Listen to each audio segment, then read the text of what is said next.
next item are citizen concerns.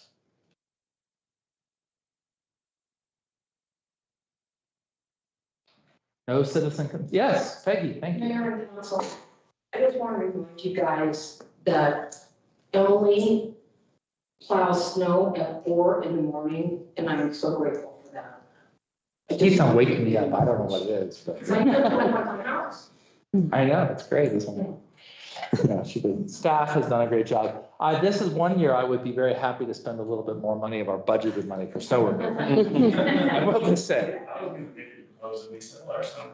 That's it. We're gonna sell We could lease it. We could lease it. Lease it out, yeah. Yeah, we could like lease it up the East Coast or something. It's a little too late now. All right, any council concerns? Just a suggestion. I was trying to help somebody find something in a previous agenda, and it was kind of hard to remember where exactly that was. And I wondered if we might just create a file for each year that just has the one-page agendas and drop all those in so that if you were searching for something, you could go to that one and kind of get an idea of where you need to go. Just a thought. There you go. Anything else? That's easy peasy. Let's keep on No. going. No? Okay, I had a couple of items. As discussed, we are doing our priorities, so I encourage council, if you haven't got your priorities, to come up with some ideas of cat priorities. I already have, what, 30? Yeah. Ideas. Some of them are recycled, to be fair. So anyhow, priorities. I will want to send a workshop so we can work through that at some point, probably next month.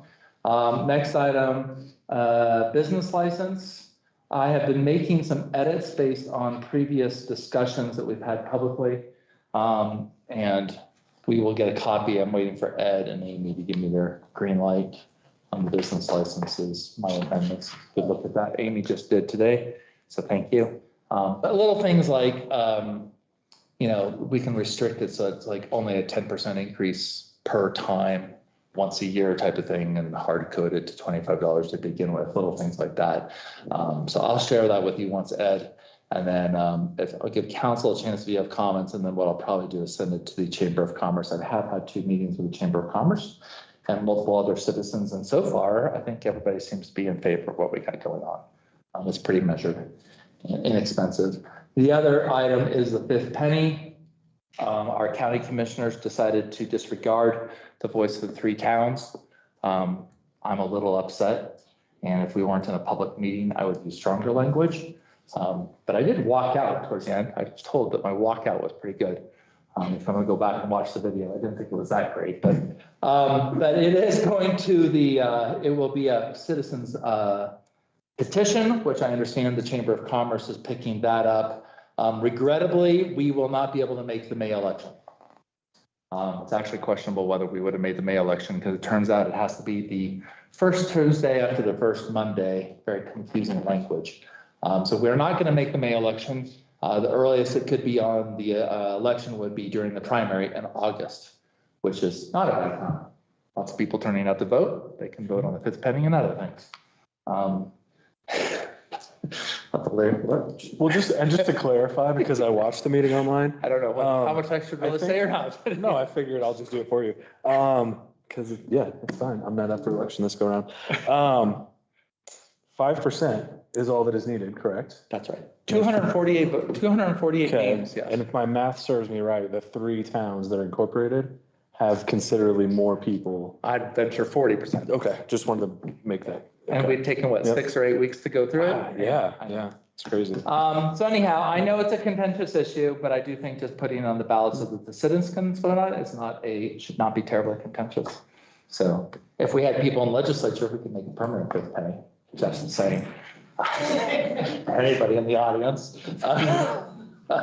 Sorry, I'm a little ticked over this issue. But I think one thing I will say right now, and we'll talk about it later on, and I did present it to the commissioners, and I think it's a point worthwhile making, is that we are, even with the 5th penny, we would only achieve a 2019 buying power that we had. Because of raising costs of inflation and our decreased sales and use revenue, Pinedale is at about 33% of our previous buying power from 2015. So it does really impact the town. We have no means to do anything other than sit here and continue to reduce services. And seeing as how we have contracted services in front of us this evening, as you know, 3% of our general fund does go to contractor services. So that said, I think priorities, fifth penny, business license. Is there anything else, staff, that I'm missing that we didn't get on the agenda that I should rant about for a moment?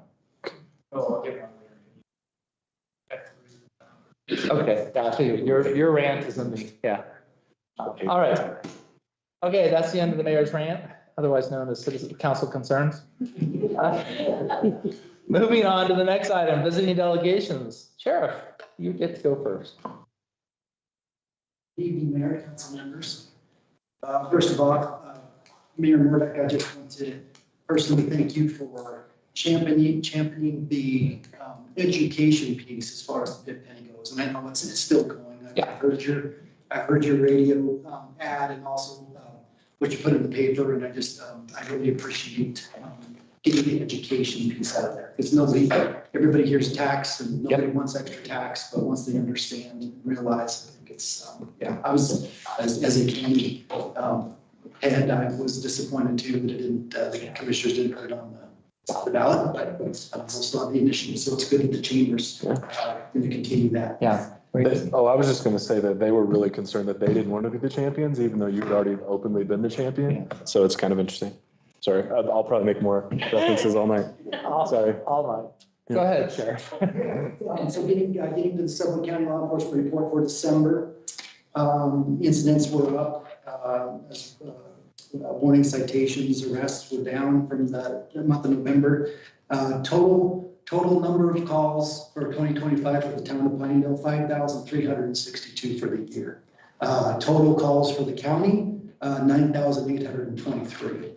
So a large majority of that comes from the town of Pinedale. However, the brunt of our calls, which are our urine analysis and VIN inspections, occur at the county courthouse. So that adds a lot of calls to the total.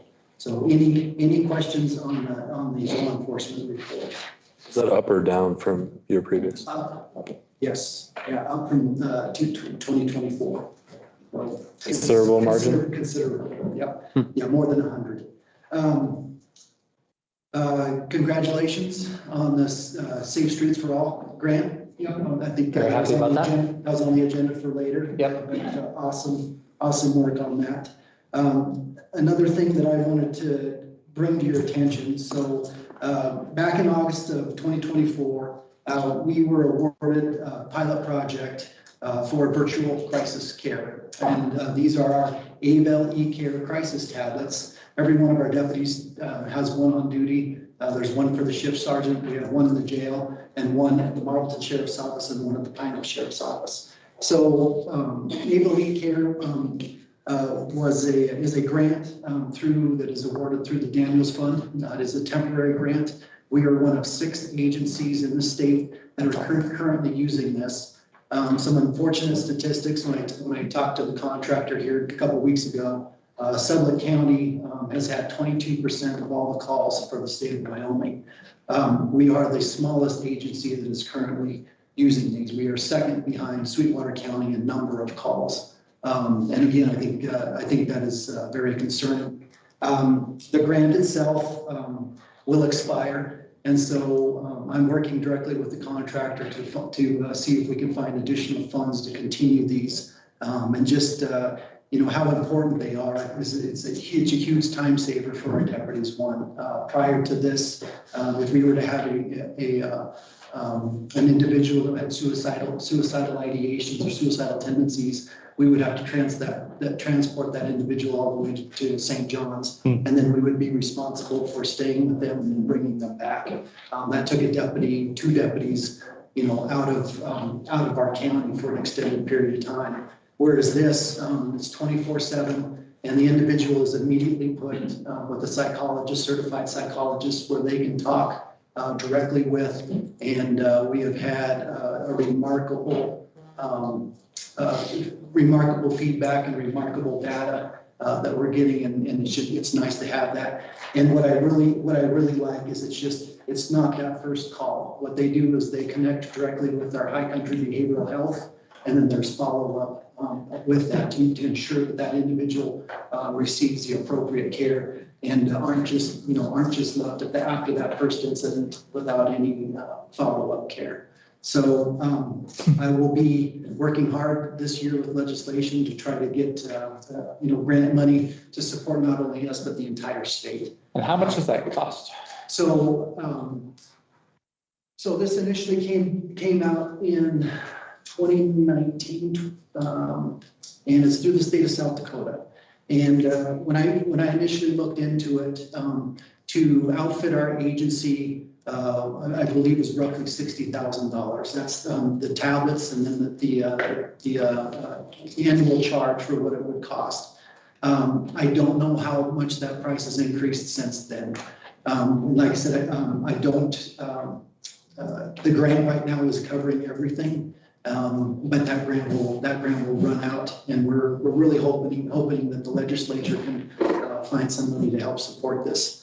Just because of the mental health crisis that the jails are facing across the nation, and especially in the state of Wyoming, and especially with the limited amount of resources that we have as a state as a whole for mental health Interesting. recovery. So That would be a good use of fifth penny funds for the county. yes, All night long, just wait for it, guys. All night long. we're trying to because it can help with substance abuse. We are trying to look at opioid funds. I'm working with Cassie Crumpton right now to see if that would even qualify. Again, it's too early to tell, but we're working on it. So I know there's a lot. I was going to do a demo tonight, but I know we have a lot on the contractor services, so I'll postpone that till another. Yeah, we'd love to see it. It would be really interesting. And then just let us know if you need any support in any way. Well, thank you. No, I appreciate that. Yeah, you already brought up the fifth penny. Feel free to hop on. Looking at my notes, I think that was everything. So, yeah, I'll stand for any questions. Council? No, I was going to ask how you felt about a fifth penny. That's good. Any other questions, Council? Do you know how much it would be, since I'm assuming you get to keep the tablets that are provided through this program? Do you know how much it would be just for the service? I don't. Plus it was 60,000 per month. Right, but that includes the laptop. 60 was per year, not total? Okay. The annual contract. I mean, and obviously those are going to need to be replaced over time too, but yeah. The nice thing is if the tablet doesn't work, we can use patient's cell phone, use our cell phone. We've done that as well, and with the same, with the same ending, very positive. So, okay. Yeah. Thank you, guys. Thank you, Sheriff. Appreciate it. Yes, sir. Just to make the sheriff's office aware, the town has been able to advance our security. No, You have not. We have. So we have some new cameras Going around town. Parks is kind of the next day, next week. Those are AI cameras that allow us to filter out everything from animals to people to license plate numbers, et cetera. So as stuff continues through the town, if there's an area we looked at, or if there's something that we can do to provide cameras better ways to kind of implement those areas. I think definitely like Maybell Pine Street there. Yeah. Camera there would be. I don't get something, so we can't do that. Let's do that. But there is an opportunity, I think, right now, the best opportunity that if there's somewhere in a public space that there's a town facility nearby that we can catch, we would be wanting to add cameras to help you guys out. And as you guys come up on investigations, if there's anything you need, just know that our reporting and our infrastructure, our superiors will us 12 months ago. Great, that's good to know. Thank you. Yep. All fields, parks, restrooms, All covered? Okay.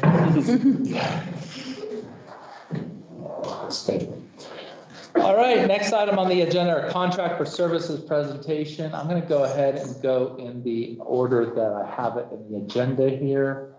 While I'm thinking about it, page 20. Go back and forth. All right, so first we'll begin with Children's Discovery Center at Pinedale. No, wow, sorry. Good evening, Mayor, Town Councilman. I'm Kaylee Miles. I'm the director over at the Children's Discovery Center. We've had a very busy year. Currently, we are providing early childhood education to 54 students, ages 2 to 5. Of those families, 43% of them live within town limits, and 71% of our children are there on a full-time basis. 71? 71% of our kiddos are full-time. We've been busy. We have continued our intergenerational program with the Sublet Center, even though it has moved locations. It's a program that's very dear to us, and it's nothing we wanted to lose. So we have continued that program with them. We continue our literacy program with the library, weekly trips to the recycling center. We're going to be doing swimming lessons this spring. Ice skating lessons start again. We've already done lessons, one session. We will do another one here in February. Ski lessons with White Pine, we've continued those. Hopefully we get some more snow. Educational visits from guest speakers. We do STEAM classes with the elementary school, and we also work with a social emotional class with the elementary stew. We did start a new program this year with the middle school and high school literacy class. So they also come over once a month and they read to our kids, and then they do a project with our kids. It's a new bond to get those kids familiar with public speaking, talking in front of people. So it's something that we wanted to start this year, and it's been a great success. So That's cool. yes. That's awesome. Do you have any questions for me? Council? I do. I want to encourage you, even if you don't like taxes, support the fifth penny because we can give you more money. That's the bottom line. You can do that. I think you have to phrase it as, All right. are you aware that? Town of Pinedale would have more funds available for. Watching Ed's face. Censored. What's that? Watching Ed's. I know. like, is he I think gonna I post worded it better. Yeah, it's educational. All right, any other questions for Kaylee? No, Thank you. Great, thank you so much. And I will just take a comment because I think everybody's been here before. When I first got on council, we began asking the nonprofits to come in and give their reports, and some of the nonprofits kind of got upset, like, why do we have to do this? But it's really a great time for people to brag about what's going on. We have amazing services in this town. We have an amazing quality of life that's in this town, and you guys are a big part of it. So giving you the spotlight is not just, reasonable and responsible and transparent, but hopefully, I don't know if the newspaper, but it will be on YouTube. And so people can at least hear what you're doing. So thank you very much for what you're doing. We appreciate your service. I don't know what to do here. I'm sorry. I think I'm going to follow the agenda itself. Pinedale Aquatic Center is next in the, just because I don't want to have to jump and try to find. I know. Okay. Yeah, I'm like actually looking at how it's laid out within the agenda. So Amber, go for it. All right. Well, thank you, Mayor Murdoch and council for having us and giving us the time to present. And thank you for your continued funding. I know that there were some difficult decisions that were made this year. And we understand that. It's part of it. So at the Aquatic Center, over the last 6 months, direct to youth services between day camp, our fall sport seasons, our new Friday no school camp services, and those that carry youth passes. We've had 388 kids with direct services for that. Of those, 122 of them are town residents. Between all of them, that does not include anybody who checks in with just a day visit. Yeah. We aren't able to track those, and that is our highest visits for youth. But as far as program goes and registrations, we're able to track all of that. A couple of our big highlights this year have been the Friday No School program. It has not been as highly demanded as maybe we were anticipating. We're only averaging 12. And we have been in a lot of communication with some of the other providers in the community. I know the kind of preschool Camp Grow and BOCES are also offering programs, and all are kind of struggling with lower numbers. So we have ongoing conversations about what the future of this might look like. And so I'd be really interested Sitting at home. to, you know, what the long-term plan is on this. And because I would hate for everyone to be like, oh, our services were low and everybody drop it. And then there not be anything in the community. So definitely. So Amber, would that be, that's a pretty good question, and I'm glad you brought it up, because I think, you know, one of the questions I had previously is like, how does the no school on Friday impact all of our contracts? And so everybody else can feel free to talk to it. Is, for you to get together with the other providers, I mean, is that something you can organize, or do you need somebody like ourselves to set up a meeting and saying, let's talk about this? Because I think it's a really great question and something that should be thought about before people make decisions. A lot of people in this room are active in the resource. Yes, thank you. Change names. The FCRN. Yeah, there were probably 30 people, 35 people that. This last meeting, yeah, and this topic, very topic. Yes, so it has come up often. So should I suggest it to the coordinator that be a discussion? That you talk about? Yeah, you know her. I do.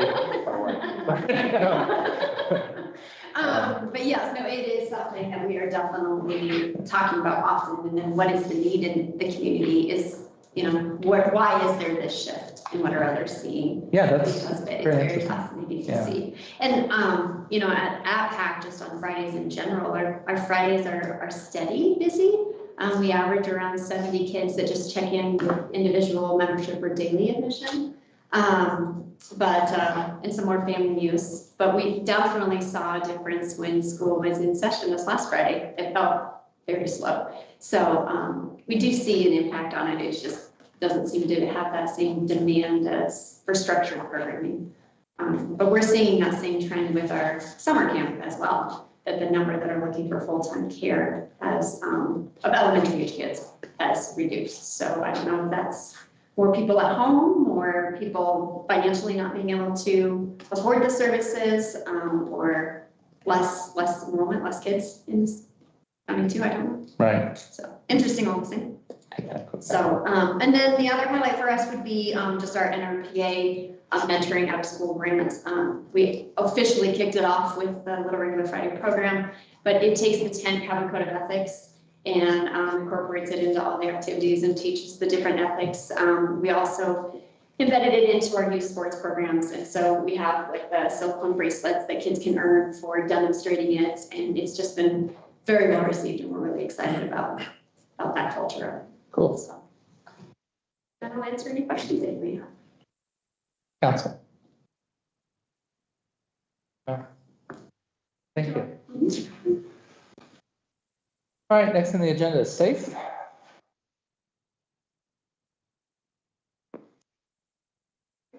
I'm Denisa, the new director for SAFE.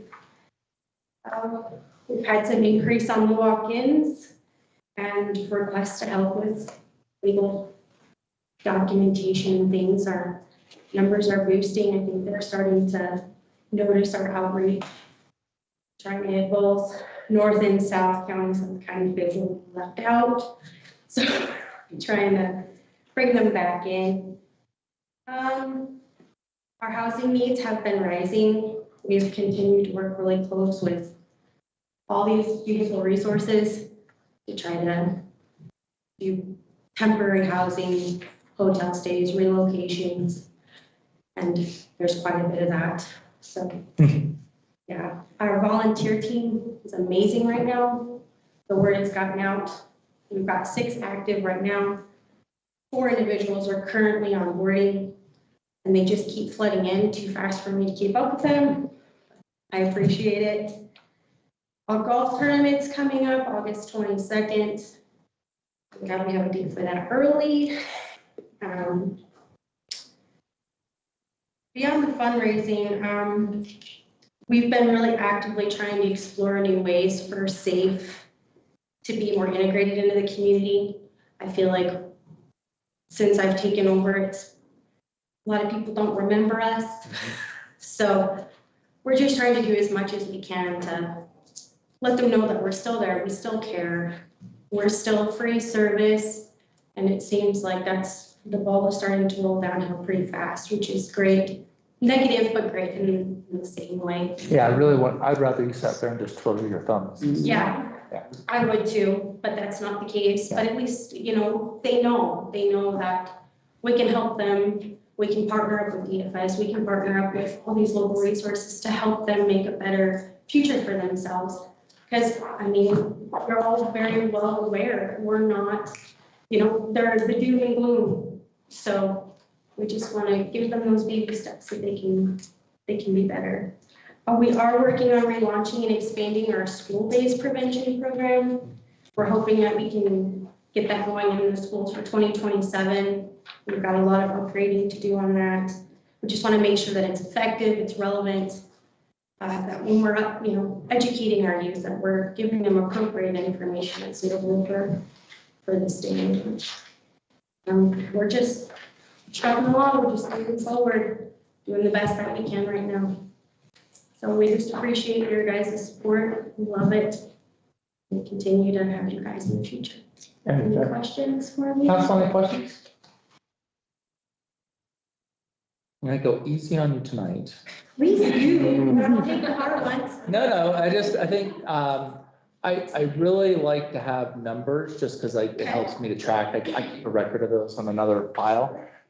So down the road, or maybe not tonight, but you can give us once you're kind of up to speed, how many clients you actually have. It would be nice to know how many are in Pinedale.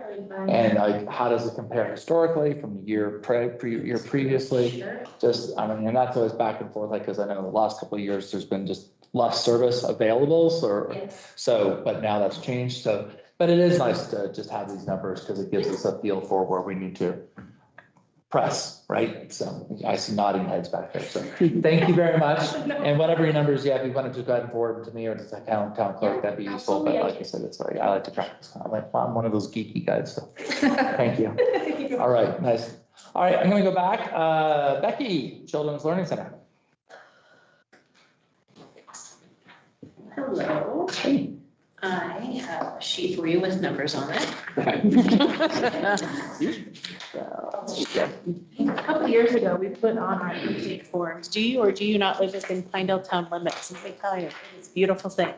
And we, Yeah, it makes it a lot easier for you. it does. Because we're a countywide program, it just helps us find those demographics really easily. So I'm Becky Gregory with Children's Learning Center, and thank you for your continued support. It's been really incredible how consistent your support has been, and we really appreciate it.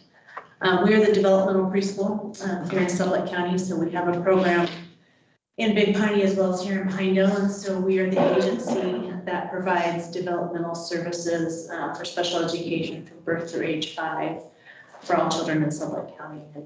And we've had a really consistent year. We're really pleased. So our developmental screenings are up just a tad from last year for the Pinedale area. So our team has done 122 developmental screenings for children in the Pinedale area, and 29 of those are children within town limits. And those developmental screenings are inclusive of hearing and vision, language, speech, motor, movement, social skills, all of those things. So our therapists look at a child's whole picture of their development to make sure they're on track. And then we have had 25 children in our preschool program. 9 of those are within town limits as well. So that's pretty consistent with years in the past. Preschool fluctuates a little bit up and down, depending on what's going on with families.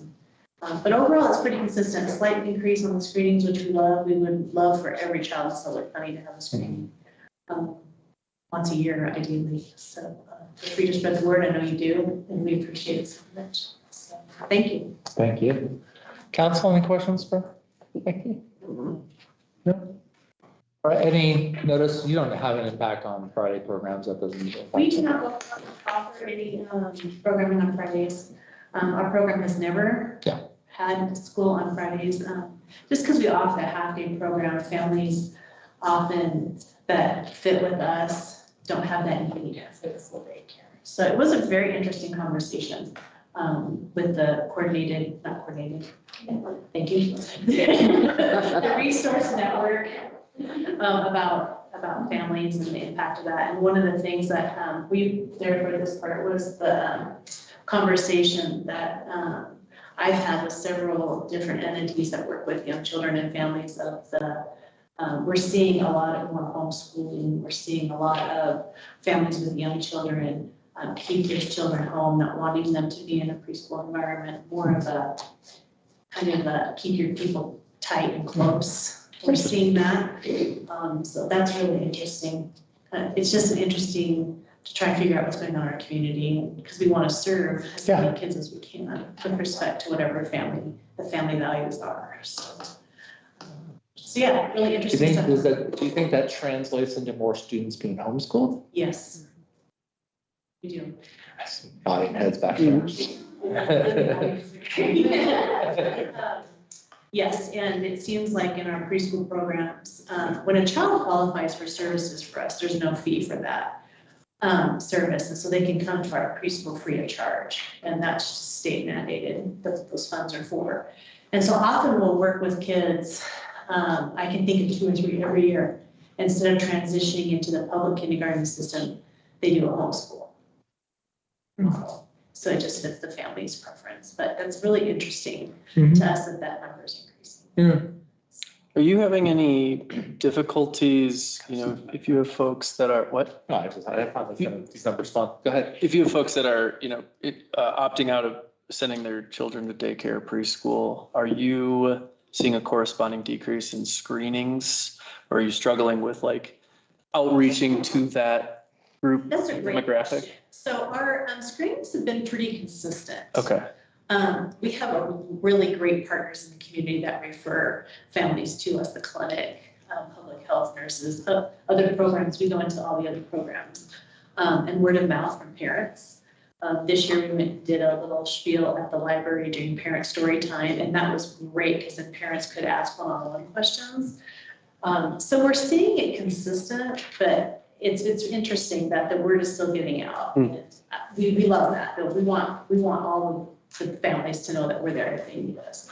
So, but yeah, that trend of families homeschooling their staying home and not choosing to send kids to preschool is really interesting.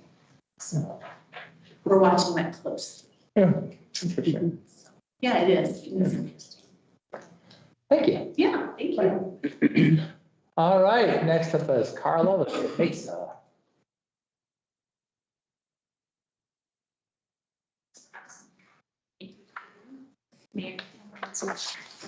Numbers, we have a couple of them. One's our fact sheet on what we've done this last year, and one is resource fair that we have coming up.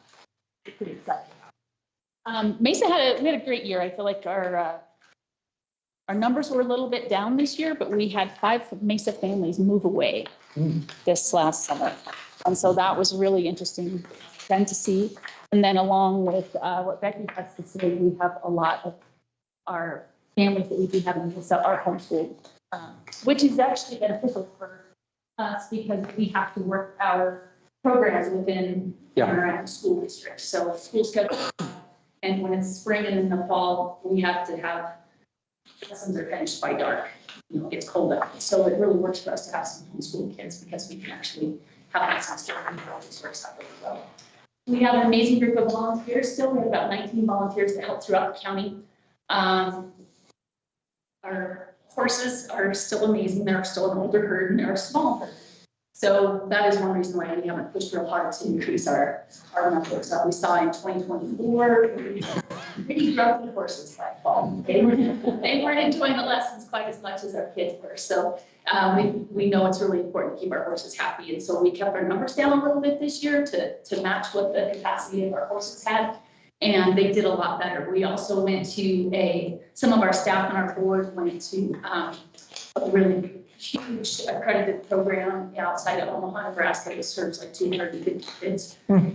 And we got to see their equine program, and they have like 30 some horses in their program. So they have lots of options. Some horses that can do everything and some that can only do a walk and all. So they have lots of options that they can do. And we aren't in that position. We have a horse fair with 4 horses and they have to be able to do it all.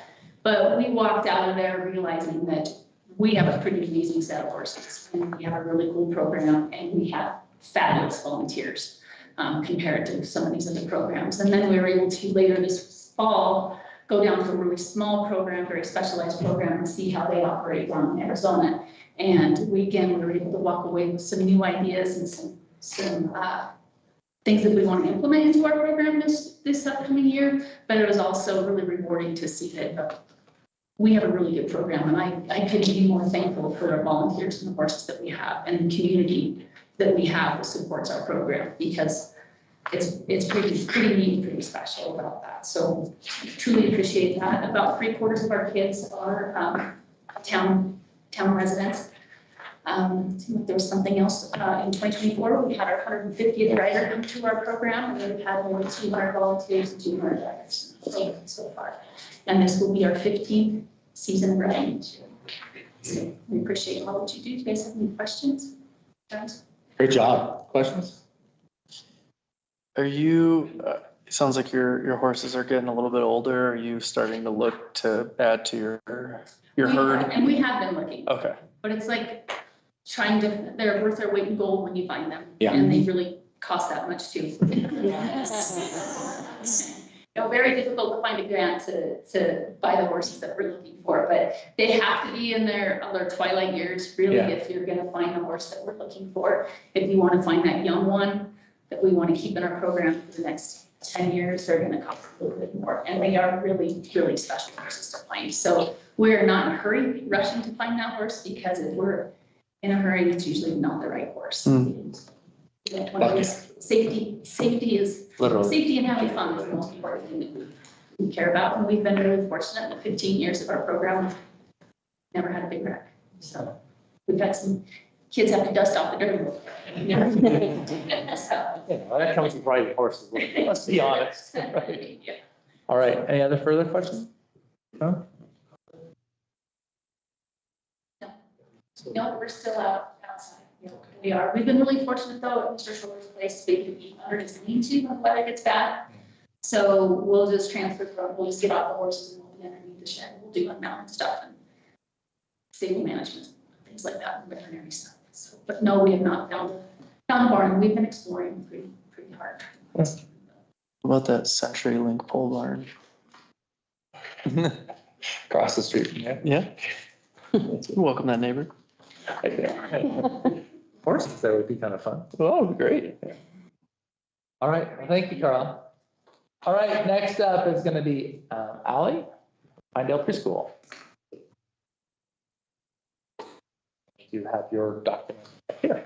My name is Alex. I'm the director at Pinedale Preschool. We just want to say thank you guys so much for your support over the years. We use the funds from you guys for a scholarship program. This has helped us help lots of families throughout the years.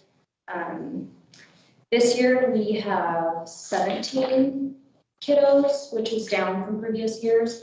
14 of those live within town limits. We actually have 2 of them on scholarships, one of which we're covering 100% of their tuition because they've gone through some hard times recently, and we just want to be able to be that support. We do lots of stuff throughout our community, just like the other preschools. We're pretty active with our kids. We do recognize the vital role that play and being out in our community is for these young kids too. So we do the ski lessons, the ice skating, swim lessons. We have our librarian, Miss Kathy, come over. We do STEAM classes at the elementary. We do it all. But we just are grateful for the support to offer families the scholarships, because without it, we would not be able to offer that. So we just appreciate you guys and thank you for the support. Do you guys have any questions? I always point out they have the nicest kids of all the preschools. If I live next door to them, they're always waving at me. Any questions, council? No? All right. And any comments on Friday as well? Oh, so we do have Fridays. We only have 6 kids max A few of those are siblings from the elementary of kids that are already enrolled in our preschool program. When we first started talking about it, it seemed like there was high demand for it. Right. But like the other programs, we just didn't see a ton. I mean, everybody was like scared. There was this gigantic wave of kids that was gonna hit Yeah. all the services on Friday and Yeah, and so we were like, yeah, we'll do it. evaporated. But same with our summer program, we've only done about 14 kids for the past 2 years in the summer, and that was a huge thing everybody was saying they needed. And we go up to age 8 Yeah. for the summer, and we are about 14 each year for the past 2 years since I've done it, so it's really not as high. We will continue doing our summer program, and we'll probably continue the Fridays as long as, you know, the kids need, but we have lowered our staff, and we only have 2 staff on the Fridays instead of the 4 that we have, so. So general question to all the contract for service, especially the preschools.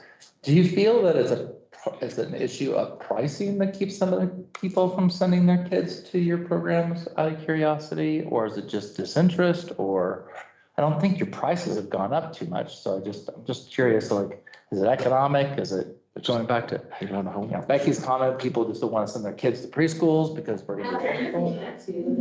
Yeah, they're just keeping them home.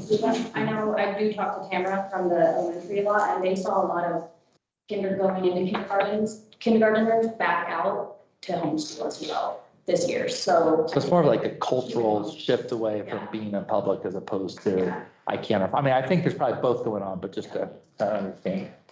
I would add to that, working at the library, you know, it's free Yeah. to come to the library and we haven't seen a huge demand there either. We expected to be pretty busy on Fridays and we just, I mean, we have a pretty steady flow of kids in and out, but not the ones that we thought would come and stay all day.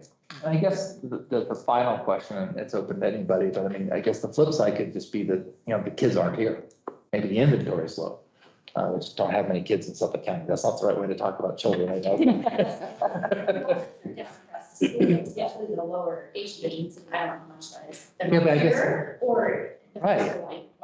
Yeah. I think it's probably a little both, Mhm. honestly. Enrollment is slipped down. Yeah. Not dramatically, Right. like you would think.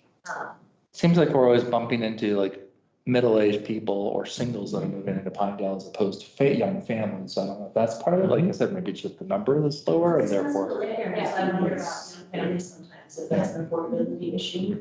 affordable housing.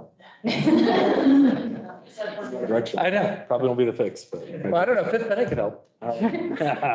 Nice. All right. Thank you. All right. Tina, we're on to move forward. A few references during contract services. My name is Tina. I'm from Pinedale. I'm the director there. And I wanted to thank you all for your support, your ongoing support. We couldn't do what we do without it. We continue to provide services to our growing senior population here in town. More and more we see coming in for meals and whatnot. We're incorporating, it's called My Senior Center. It's a computerized program that's going to help us monitor and track our seniors now, whereas everything is done manually now. So it's getting to that point where I think it's going to be more efficient for us. Our Wyoming Home Services and Caretaker Support Program is really taking off. I think the last time I spoke to you, I let you know that we were awarded a grant through the state of Wyoming, and it was a pilot program through them. So right now we service 25 households, which is huge for us. And I think there's many more that we can service. You know, if anybody that needs services, let us know. We've hired 2 new staff members to fulfill that because most of those positions are part-time. So.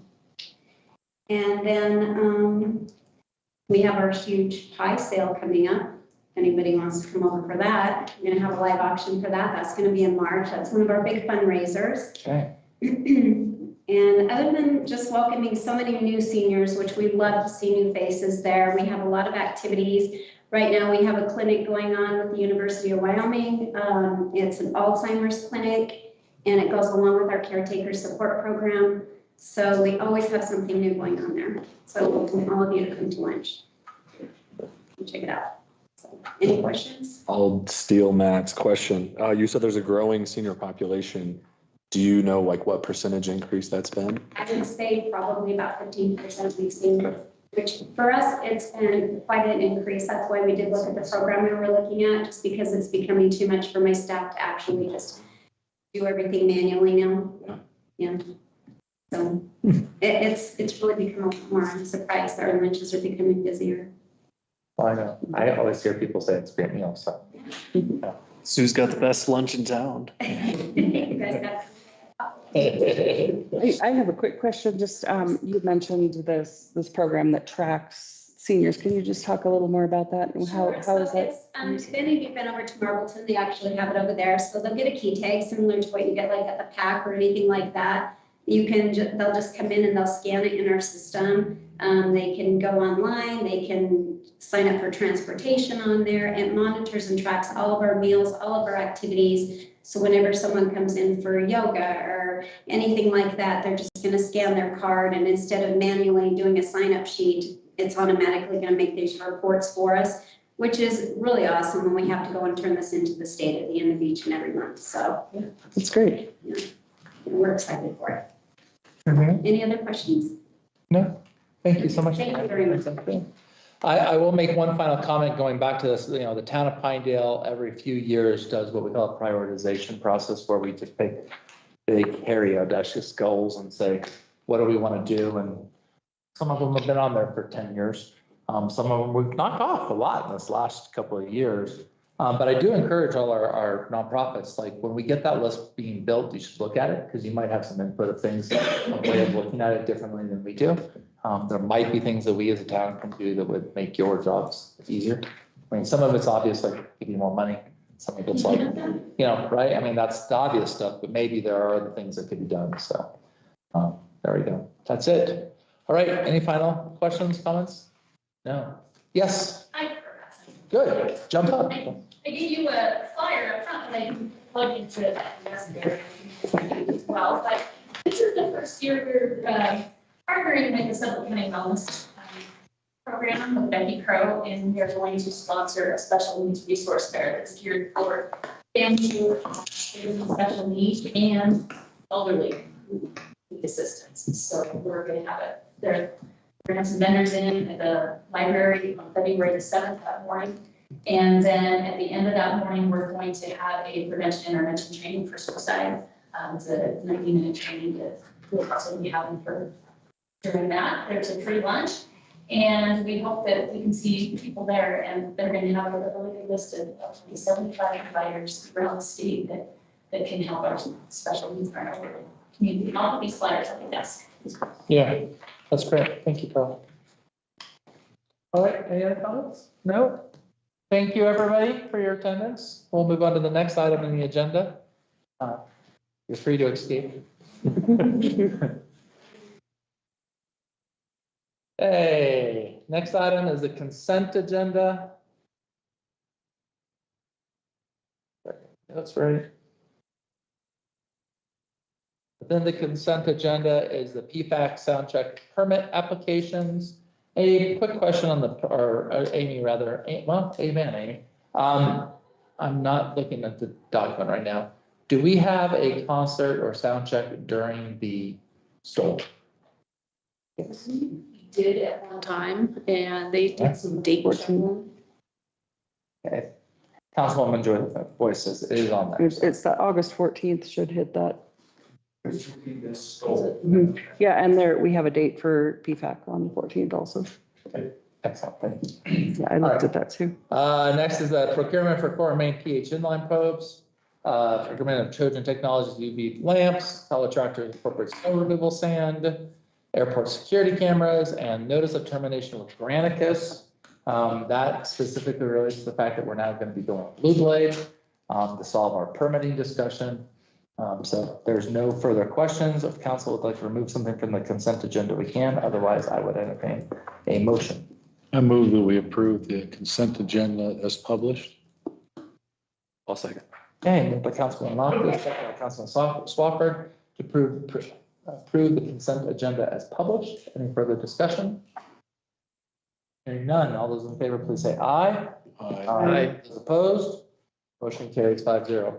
Next item, other town business. First item is going to be the commercial building permit at 221 East Pine Street pursuant to chapter 160-10. The following conditions: final receipt and documentation approved by plan review, state fire marshals, and the remaining comments in the staff report. Abe, jump in there. Mr. Mayor and Council, this was discussed. Oh, that's at the last town council meeting and tabled, a member, representative, yeah, can be present. We have Mr. Tyler Bill. Is the agent. I think I heard my name. I have a really hard time hearing you, Abe. I apologize with the microphone. It's a long ways from my microphone. It's far from the mic. It's. I'm trying to isolate as best I can, because I don't feel very good. Mr. Kip Post is present. Kip Post, I got that right. Yep. All right, is present as well to represent the bank. The primary, after last meeting, I sent Mr. Mills and Mr. Post an email regarding concerns of the council as they relate to the access off Pine Street, the safety of the parking lot, the width of the drive-through lanes, and then also the discussion on the removed access point. I also sent that over to Darren Kaufman, who's White House District 3 traffic engineer, and Matt Bowers, the town's engineer. I've spoken with both of them. Mr. Kaufman indicated that he had no further comments to provide the council as he's reviewed it and issued his permit. He feels like it is a safer option than what currently exists. He stood behind his permit, and Mr. Bowers indicated something very similar. He said, I don't have any further comment. And what I have is that I think it's a far superior option to what is there. So I do have their inputs back from them. And then also Mr. Mills provided a document that's at the front of your agenda package kind of describing some of their calculations and movements within there. I think at this point, it's best for me to turn it over to you, Mr. Mayor, and the applicant to have discussion, and I will continue to provide staff report, but allow you and the council to ask the questions you have directly to Mr. Mills and Mr. Post. All right, thank you, Abe. Yeah. Mr. Mills, can you hear me okay? Yes. Thank you for having me. I'm closer to the microphone. Loud voice. Yes. All right, Mr. Kitt, Mr. Mills, as we had discussed, I think primarily previous, we were concerned about the inflow, outflow from the one driveway and the possibility of vehicles, if I remember correctly, reversing from the bank and possibly creating an obstruction for those pulling in off of Pine Street. Is that fair, Councilwoman? That's fair. So either you or Mr. Kipp, who's in here in person, we do have drawings. I'm sorry? Mr. Post. Mr. Post, sorry, is it Kipp? I'm good either way. That guy in the shirt. The guy in the shirt with the first bank on it. No, either one of you want to go ahead and speak to that. We'll talk about that. I'll let the expert jump in. I'm here for moral support mostly, I'm writing the checks. Nice. And IBG has built banks across the country, which is why we chose them as the general on this, because it's a complicated project. It is a $2 million remodel, so it's a big project for us. And Tyler is excellent at what he does, so. Is it possible, Chelsea, for you to bring up the map, especially the one with the blue drawings and the red on there? Or I don't know. I think he's connected. Okay, thank you. Do that. My computer's not loading this stuff. Do you want me to share my screen? I have that exhibit handy. Does that work? Yes, please. That'd be great. You can see that? Yes. All right. So when we started out with this project, the big goal was to take the branch. The bank has two locations, and there's a drive-up branch on the other side of town. And they want an effort to save money with staff and other things. They wanted to consolidate. And so we came up with multiple designs, worked closely with YDOT because it is a big concern with the traffic that is there on the main street, on Pine Street there. And we had gone through quite a bit of traffic analysis, traffic studies to make sure that we came up with a balance of the safest option for the citizens, as well as accomplishing what the bank was trying to accomplish in serving its clients. As you see in this exhibit, there are a ton of cars, which is a bit overkill. honestly, we looked at the data and I think the average is transaction wise using the data from the other branch is about one car an hour. Average across the day. Most of the time, the traffic is about at 4 o'clock, kind of near the end of the day, people getting off work, 4 or 5 o'clock. And then you would see upwards of maybe 3 to 5 cars in that hour. So as you see quite a few cars across the lane, we can house about 12 cars in the lane at itself, but on average, we're going to see 30% of what you actually is depicted here. So there will be plenty of room as far as traffic navigating in the parking lot. I do understand the concern of potentially someone parked backing up and creating a bit of a traffic jam as someone is trying to pull in to the parking lot. That is definitely a concern, and in a perfect world, we would have more parking for that, but we did the best we could with what we have. The big thing that we gave up is against some advice from a civil engineer saying don't give up accesses because you'll never get access back. But after working with YDOT and saying, hey, we are willing to give up this access, that's the big red X, to create a much safer environment for the traffic flow. Because right now, you have an in and out. You also have an exit. So we're eliminating one exit onto Pine Street, and it eliminates what they call points of conflict, where a lane of traffic crosses another lane of traffic. And so by eliminating this, we have eliminated 4 potentials for additional conflicts of vehicles. And it pushes the traffic in and out further away from the Bridger Avenue. So there is more time to see and potentially avoid any conflict. So that was the main driver behind the design, in trying to make it as safe as possible and accommodate as many vehicles on the property for the service of the clients. Does that help clarify? Yep, we pretty much that understood. I think the biggest concern that we had at our last meeting was the conflict between the vehicles reversing out of the bank spaces coming in as other people were driving in. So we just had a discussion back and forth on that. I do know that the entry that you eliminated was an entry that was already being considered to be eliminated. So to be fair, that was kind of already on a discussion with YDOT. Abe, or maybe, why is it 4 points of conflict? I didn't catch why it's. I think it's actually maybe more than that. There's 4 points of conflict in the first thing. There's it, the 4th one. So, right. And there's a second thing.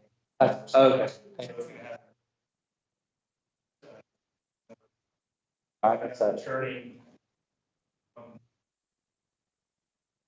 Corner there, so there's a lot of conflict. No, it's much better, especially, I mean, I think, now that the whole removing that little section that was in between current, I think, and then closing that makes the most sense. All right, council, I know that there was a lot of discussion at the time, so I will open it up to you to ask questions of our applicants. So is the existing entry point now into that parking lot, is that going to stay the same size?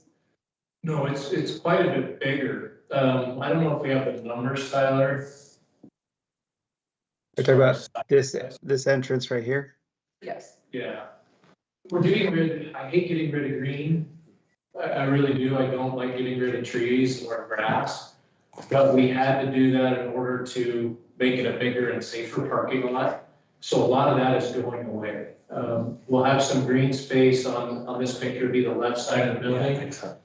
And other than right between the sidewalk and the curb, that's it. So we have several spaces of green in there now, larger trees. Those will go away and we'll have more space. And then is the sidewalk going to be right next to the highway, or is there still going to be green space between? So yeah, there'll still be the green space you see between the highway and the sidewalk. That will still be there. Okay.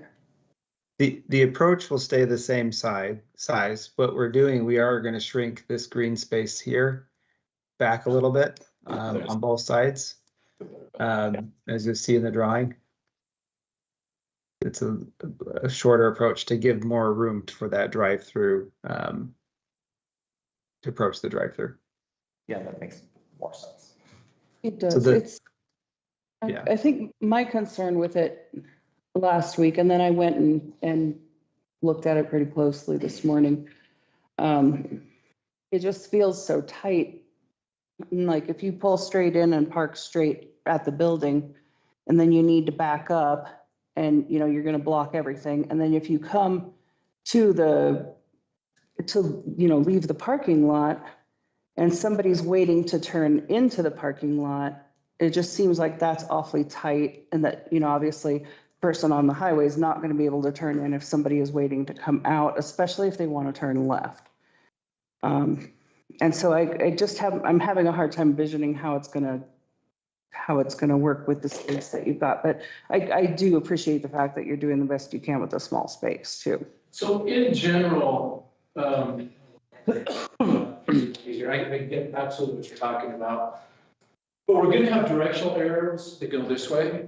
So in general, people are gonna, they'll back up why this space is created over here.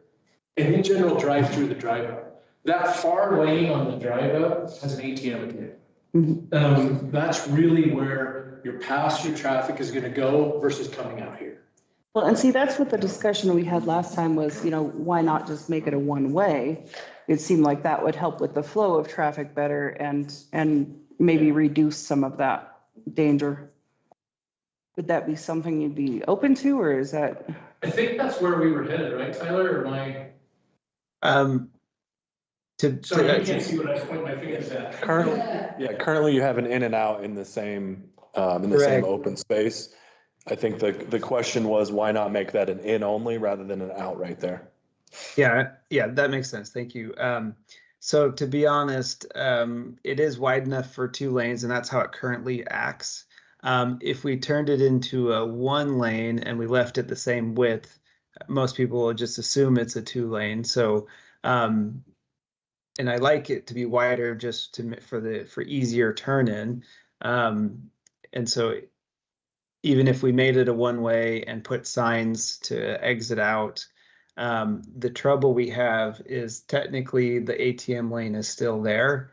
And it is most commonly will be used as a drive-through because based on the numbers, that 3 lanes will rarely, if ever, be blocked. And if it is, the transaction time is less than 2 minutes.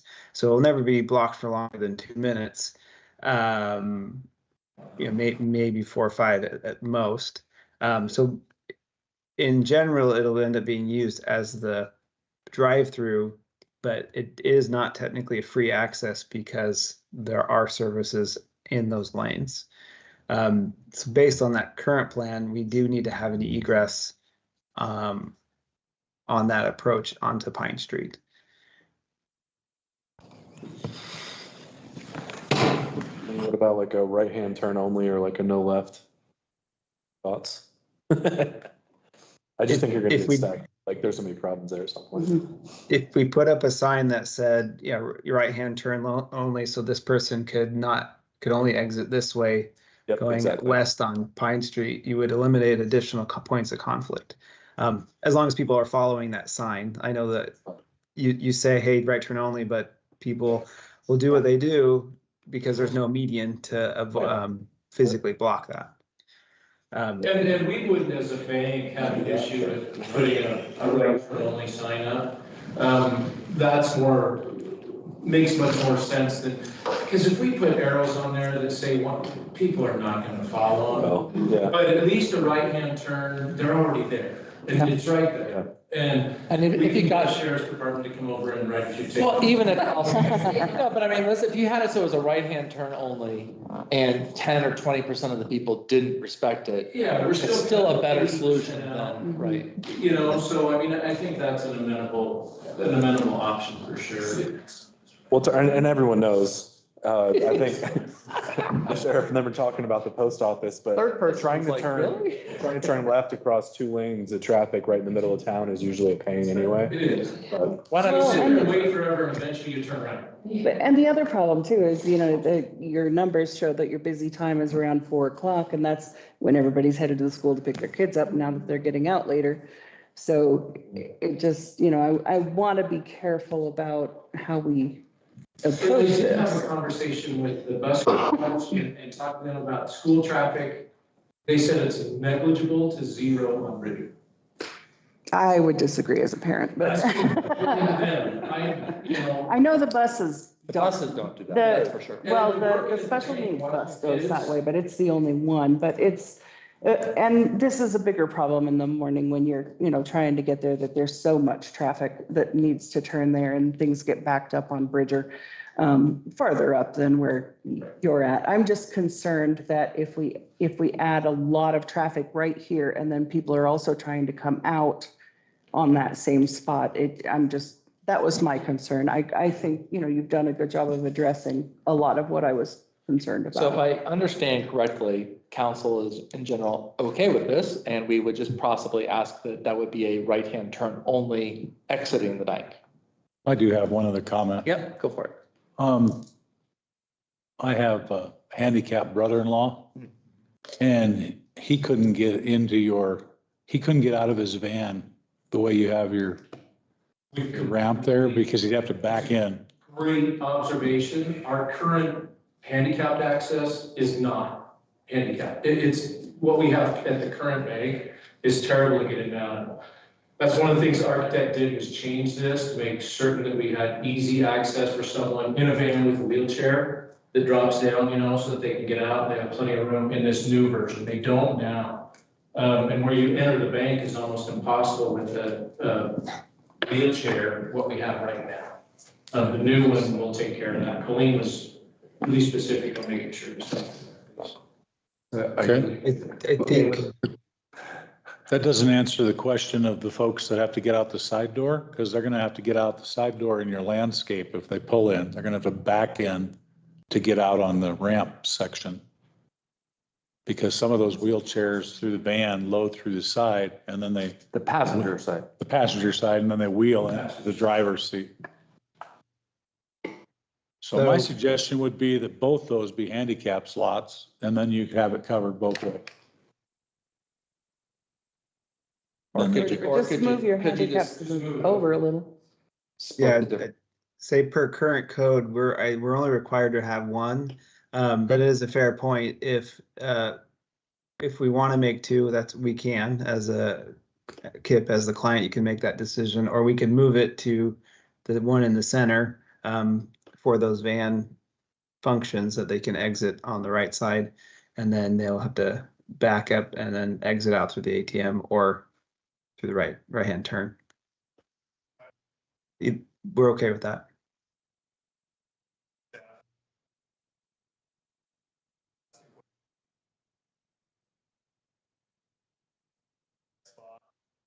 But per the code, that handicap spot needs to be van accessible, which is landing on the passenger side. So the way I see it, in order for a passenger to do that, they would have to back into the current spot, or we need to move the handicap spot to a better area. I know your architects have been looking at that, and they're probably a little more savvy in ADA compliance than I am. But I still stand by that comment. I think it can better accommodate the handicap requirements of the ADA. I like it. It's the first, we spent a lot of time, and what Colleen did, on making sure that we had a really good handicap accessible spot with the ramps and everything, but I don't know if anybody just never thought about it's on the right-hand side of the vehicle. So moving it over one, just moving that handicap spot. I don't necessarily love having two, just because I personally won't park in a handicap spot. Right. Some people will, but other people won't. So then we have two spots that are empty 85% of the time. I'd rather not do that because we don't have a lot of parking, but I think moving that over one is a great idea. Yeah. Are you going to allow parking where that, I know the car was moved over there to demonstrate the flow of traffic, that one right there, yeah. Are you going to allow parking right there, or is that going to be like for backing up. That's a backup. Okay. Yeah, that's a no parking zone. That's not deep enough for a car anyway, so we'll have a sign that says no parking. Yeah, so I think the only request then would be, we make it as a right-hand turn to come out and you move the handicap spot over to the next one. Or somewhere else. I also have a suggestion that does not preclude my support on this, but every single bank in town has this issue. I feel like I've gotten in almost into an accident in every single bank parking lot in town because you're all dealing with these tight constraints. My suggestion, take it or leave it, would be move the ATM into your second teller lane and use that lane as instead of going full one way, use that as just a true egress out. Because there are going to be plenty of people that would much rather, especially if they cannot turn left onto Pine, they'd much rather just dump out onto Bridger and go their way about town. That would be a suggestion.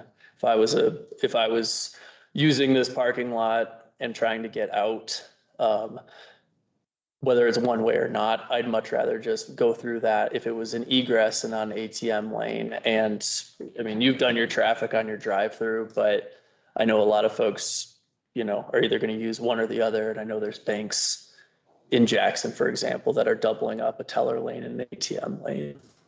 Probably have to make that wider then. So it's more This lane? Yeah, if you're gonna put the ATM in the middle, you'd have to make it wider to accommodate trucks. Cause. Yeah, the ATM itself is wider. It's balancing all the wants. Understood. It gets difficult because you're gonna have a customer that's upset because it's difficult to get out of. That same customer is gonna come back the next day and be upset because they had to wait. Yeah. Well, and getting a long line is just gonna add to the problem of the people wanting to come off It's of gonna Pine just Street back too. up more. So the faster we can get people through there, that's the goal. And, our highest transactions are from 4 to 5 and it's 18. That's a transaction, which can mean you can have 4 transactions in one call. So realistically, and at our current location, that drive-up lane, that far lane, the far right lane, it has a tube in it. But most everybody, it's funny. Those 2 right lanes will be empty and there'll be 4 cars lined up to go through the one that's next to the building. I'm like, there's 4 of them, but everybody wants to come through that's fine. However you want to do it. That's how the McDonald's drive-throughs go too. And then they'll stand up there sit in their car for 20 minutes. If they came inside, they'd done 5. Yeah, right.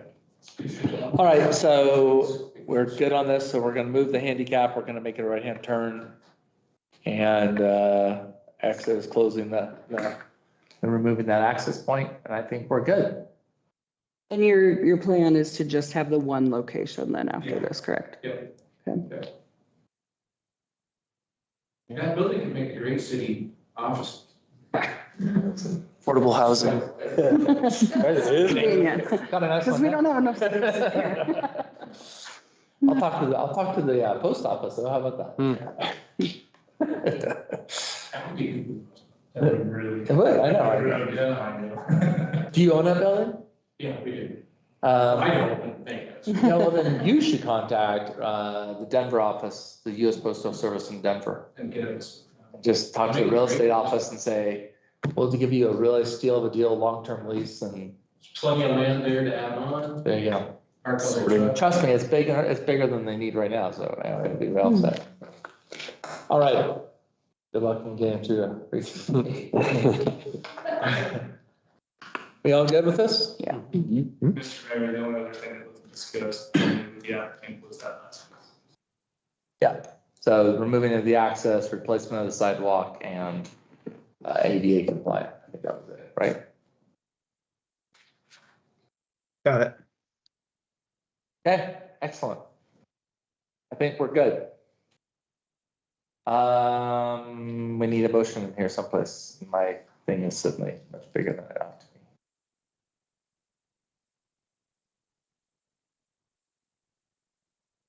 You want those 3? Somebody find it? 74. Thank you. I'll entertain a motion. Mr. Mayor, Mark, there's some issues that haven't been resolved that you're waiting on. They're outlined in the staff report and we're very close. I don't think there's gonna be any major hangups. But Since I've written the staff report, they've granted state fire marshal permit, they've granted a few things. I will go through it, but I don't feel like there's anything in there that we're still disputing. It's just.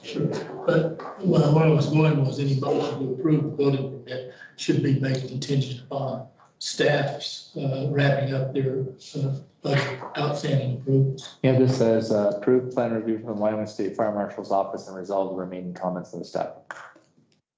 Okay, thank you. And now no right turn. And no, yeah, and no right turn and moving the handicap. Or, well, no left turn. Oh, I'm sorry. A right. Yeah, only right. Watch it pass the silly motion. Is there really a no left turn at the post office? It's a one-way, it's supposed to be, but there. Is it marked? Oh, okay. I was gonna say, I was like, I think I. I feel like they may have been marked at one point in time, and there might have been neighbor complaints, like the Riviera and that back. Oh, because everybody goes around the, You know, I feel like I saw that in minutes. That's fine. yeah, but sometimes you have to be out in the street before you can even see if you can. Motion?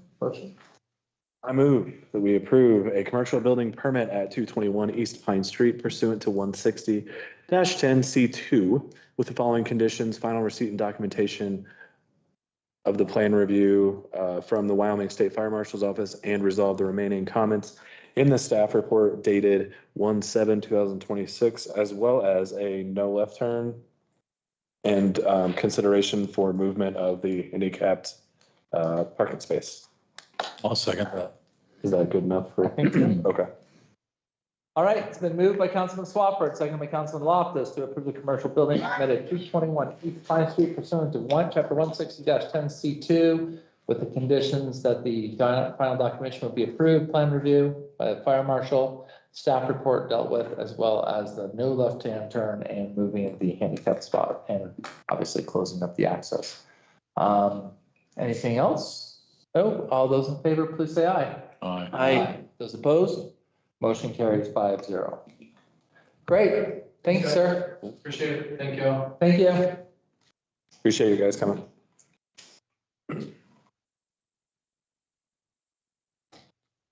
PDF is not like the map in the. No. And one of you guys will call Colleen, the architect, right, to let Chess read all that. No, she's not nice.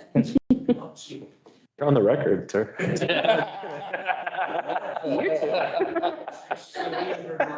He's joking. I'm just.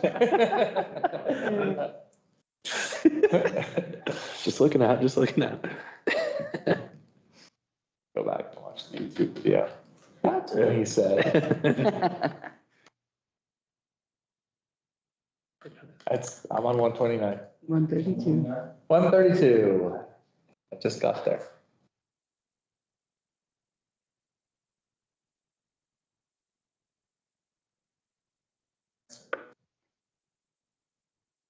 I know. It's not just my paperweight. Is that it? Yeah. All right, second item on the agenda is the governor's matching grant application for the Pine Street Safe Routes for All, Safe Streets for All local match. As you know, we received that $3.3 million grant from the federal government. There is a local match of $827,000. We are applying to the governor for his matching, and we'll see if we can get some of this of the 827 mix, but jump in there. Yeah, I, as soon as we won the award, I've heard about this program, but it was specifically allocated by the state legislature, $75 million for the governor to use to match IIJA federal funds for state of Wyoming recipients. I did verify with the governor's office that this money is still available. There were some questions after the Joint Appropriations Committee meeting a week or two ago, but it's still available and they're accepting applications. This application deadline is February 1st. It is filled out requesting all of the local match, which is the 20% to be funded by that fund. I did leverage the fact that the town has spent significant resources in planning and engineering design years, not only money, but time to get to this point. indicating that we believe that the full match is an appropriate use of those state funds. So that's how it's drafted in front of you today. Makes a lot of sense. Swing for the fences. Yeah.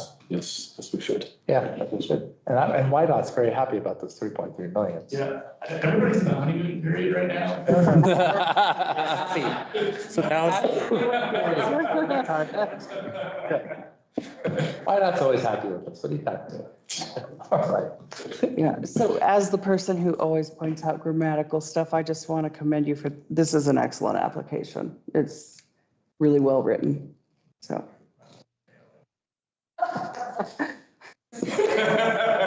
No need to disclose anything. It's just. Trade secrets, Councilwoman. It's well written. Is there a motion to approve the submittal? I move to approve the submittal of the grant application to the governor's matching grant program to fund the local match for the recently awarded Safe Streets and Roads for All program and the amount of $827,800, representing the full required local match. Second. Moved by Councilwoman Boyce, second by Councilman Kusiba to approve the submittal of the grant application of the governor's matching grant program to match our SS4 money in the amount of $827,800. Any further discussion? Hearing none. All those in favor, please say aye. Aye. Those opposed, motion carries 5-0. Great. And when do we have an idea of when they award that? I'm sorry. The deadline's every 2 months, so I'm gonna jump out on a limb and indicate it within 2 months. Okay, makes sense. Safe limb. Safe limb. Well, yes and no. All right, F3. FEMA Discovery Phase Update and Emergency Spending. We spent money without council approval, but we felt that it was a FEMA emergency that we had to spend the money on. Not a lot of money, just so you know, but. Abe. Mayor, council, this has been a frustrating couple of weeks. The town of Pinedale, we received an email, Spencer received it indicating that there was going to be a FEMA meeting in January. I requested to be part of that meeting. That meeting took place the Tuesday after our last town council. FEMA has been working on a project with Star 2 Consulting to remap the entire Green River Basin floodplain map. So all of the zone maps for flood insurance in Sublette, Sweetwater, and Lincoln County are part of that scope. In that meeting on Tuesday, they went over those maps, kind of the processes, and that was the formal opening of a 14-day comment period for the town of Pinedale. Thankfully, I was able to partake in the meeting, and I was able to have some contacts that were in the meeting that I know or that consultants that we work with know very well. The town of Pinedale has 2 rivers in time, 2 reaches within the boundaries of municipal limits, Barber Creek and Pine Creek, that is impacted by the floodplain. For background, we are not a member of the flood insurance program by FEMA right now. However, the reason I'm sure that we are not, because we once were, is that the flood insurance maps were so poor to the town of Pinedale that it caused major problems. Just because we're not a member doesn't mean it doesn't cause problems. So for instance, South Fremont Street, there's that entire neighborhood is located in the approximate zoning map of the current FEMA map from I think it's 1975, that's when those were mapped. And because they're in there, every insurance, all mortgages and insurance go through. So if you were to go buy a house down in that South Fremont portion and you're in that FEMA map, it gets flagged during the title search that this is in the flood zone, and they contact me and they say, hey, we're in the flood zone. Who's the floodplain administrator? I say, we're not part of the program. We don't have one. And we don't have any no-rise certificates or anything of that sort. And then it starts this kickoff where we're not part of the program, and the only way they can close that mortgage is the person trying to buy that house and either prove that that house is not in the floodplain, which takes significant work of a private consultant, or 2, they buy private flood insurance. And that's been the only 2 ways I've seen it resolved. Basically, even though we're not a member, these maps are just so common across America, it's how business operates. I would be generally a proponent of looking to become part of the FEMA program again, should the mapping be accurate. Well, this is our chance to make input comments on the map. I will say from my initial review, overall, the mapping of Pine Creek is far superior to the approximate zoning maps done in 1975. But there are a few issues within that I don't think captures what happens in the field. So there's a few areas that are touching the floodplain where a house currently sits, and that person may not be directly impacted, but that anytime a house sold would certainly be impacted. And the FEMA flood zone, to be clear, is an important document. If you're in the flood zone, you're in the flood zone. Like there is a purpose and value for it, but bad mapping is not going to cost people thousands of dollars. Barber Creek is not modeled well. It's very careful when I say it. I've worked with the consultant that we're going to talk about here in a second. They missed the bridge. They missed the highway bridge. And so it's backed up against the highway, causing significant puddling of the flood map north of 191, which would mean certain areas would have a very hard time developing in the future because they're now part of the floodplain. And I don't think reflects what's going on in the field. This is our comment period to do it. A guy by the name of Austin Gilbert from Old War Engineering, he's worked with Ryan Wells a lot as a surveyor, was on that call. Him and I spoke after the meeting, and I requested to the mayor that someone could help us to review the HECRAS models and things that FEMA has developed. Austin and his team were prepared to deliver those comments by today. The deadline was today for comments. However, I did meet with Suffolk County, Ms. Haley Ruland, who's the planning and zoning administrator. And I strongly encourage Suffolk County, because they have thousands of rivers, to ask for an extension on behalf of the county and local municipalities. FEMA granted that. So we got a little bit more time, got about an extra 10 to 15 days to make comments. That being said, I was working with Mr. Gilbert at the authority of the mayor, and I requested $10,000 as emergency spending to make sure we could hit that timeline. The contract in this document here is kind of a follow-up work with Mr. Gilbert and his contact that helps him out. They're HECRAS experts. They provided great insight already, and I would just ask for an authorization to continue with them as consultants to get these comments put in and start walking down this course of providing the best comments we can on this flood mapping and protect the citizens and properties of Pinedale appropriately. Do you anticipate there being more cost to this other than the 10,000? I think we can I think these preliminary comments, we're literally getting pennies. We're spending pennies on the dollars of what it would cost us if we were in a detailed study to fix our floodplain mapping. I think if we initiate our comments properly and we work in coordination with FEMA, I think FEMA can fix the maps and get them done without major issue. I think we missed this comment period. Fixing the maps will cost us 6 weeks. Oh, yeah, I totally support having them go ahead with this. I just wondered if you thought you'd be back for more. I've never been through this process that they're going through right now. So I'm not intending to, but should we get there, this is a 3-year process. So this is the comment period on what I would consider like 30% concept. Now they take these and they develop them all the way to like 90% with DFEs and all that stuff. And then they give us another opportunity for input. But I'm suspecting at that point in time, if we didn't get our comments in for them to go back, I don't think they're going to be used.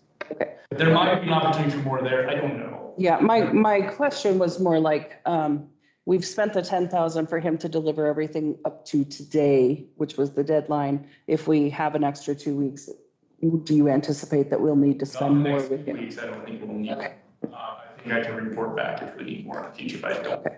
Yeah, and if we need more in the future, that's fine. I just was curious about this particular request.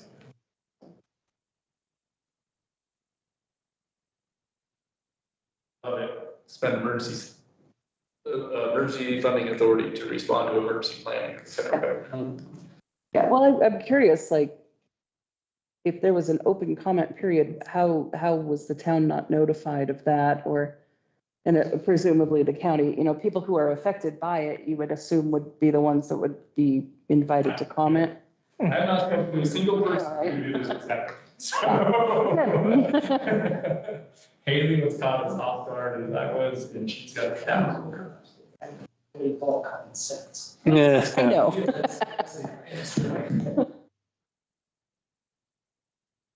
May I have a motion? I move that we approve a professional services agreement with Old Glory Engineering LLC for the purpose of providing technical review and assistance for the FEMA Discovery Phase floodplain mapping project in an amount not to exceed $10,000. Second. All right, moved by Councilman Cosiva, seconded by Councilwoman Boyce to approve the PSA with Old Quarry Engineering for the review and assistance of the FEMA Discovery Phase floodplain mapping project not to exceed $10,000. All those in favor, please say aye. Aye. Those opposed? Motion carries 5-0. Thank you, Abe. Yep, I just got to the map if you guys want to see.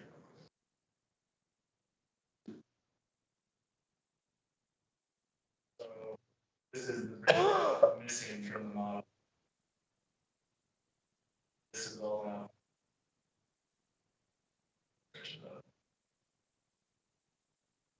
If they hadn't missed that bridge, are you saying that to the east there would be not? Likely it's not.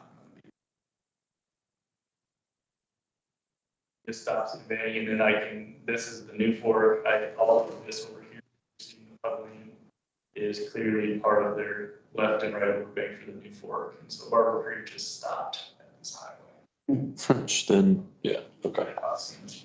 Can you move over so we can see Pond? Where do you want me to go? Right there, so I just wanted to see what it looks like through town. My house get flooded? Or mine? Question. You're very close. Mhm. Oh, look, my backyard. Well, we already know my backyard. You're saying the model works. The area of town that's been the biggest trouble, in my opinion, have been all of these homes right here on South Fremont are all part of the floodplain in the current approximate zone A.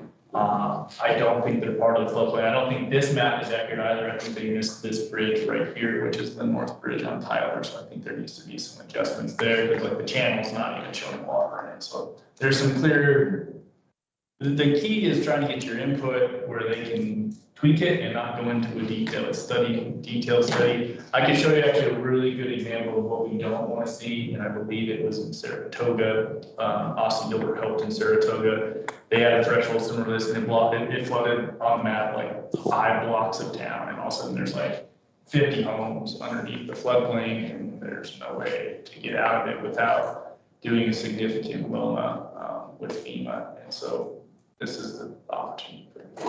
It's good. We show a little further south too. 2 questions. Oh, sorry. Go ahead, Councilman. Oh, I'd like to see a little further south too. Yes. Good enough. Is it 3rd block, South Fremont? Right up to the point? No. Okay, thanks. I can actually, Think is like, wait a second.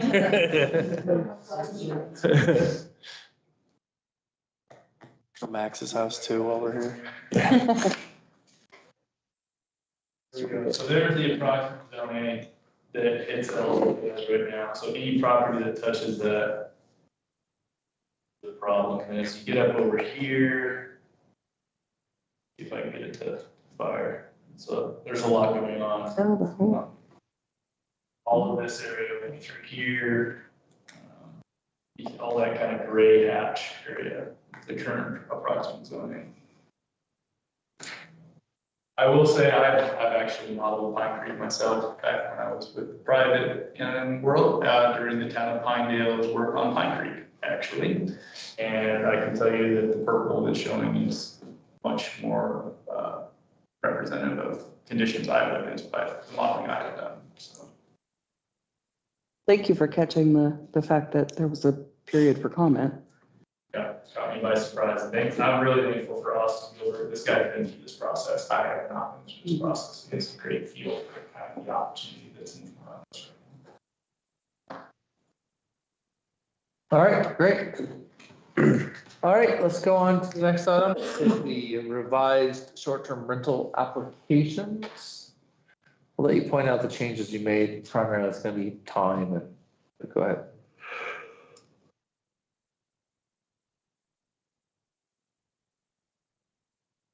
$158.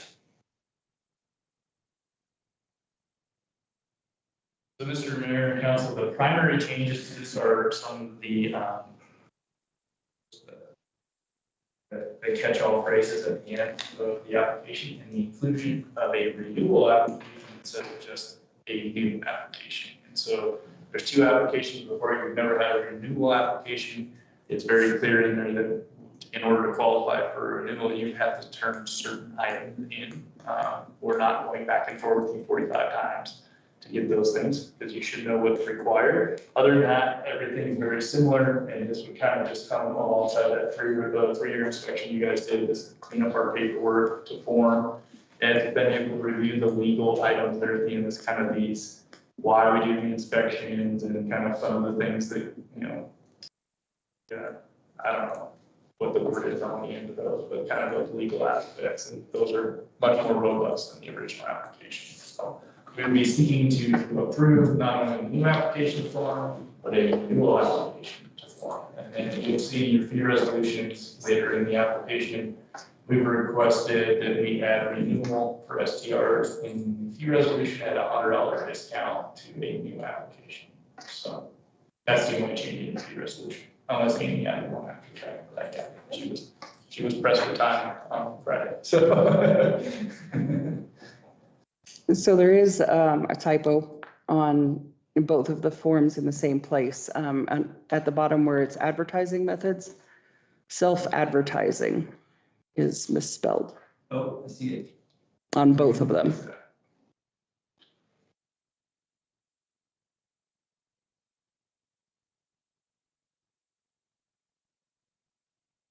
Other than that, I move to approve the revised short-term rental and the rental permit application. Renewal, yeah. Okay, been moved. Second.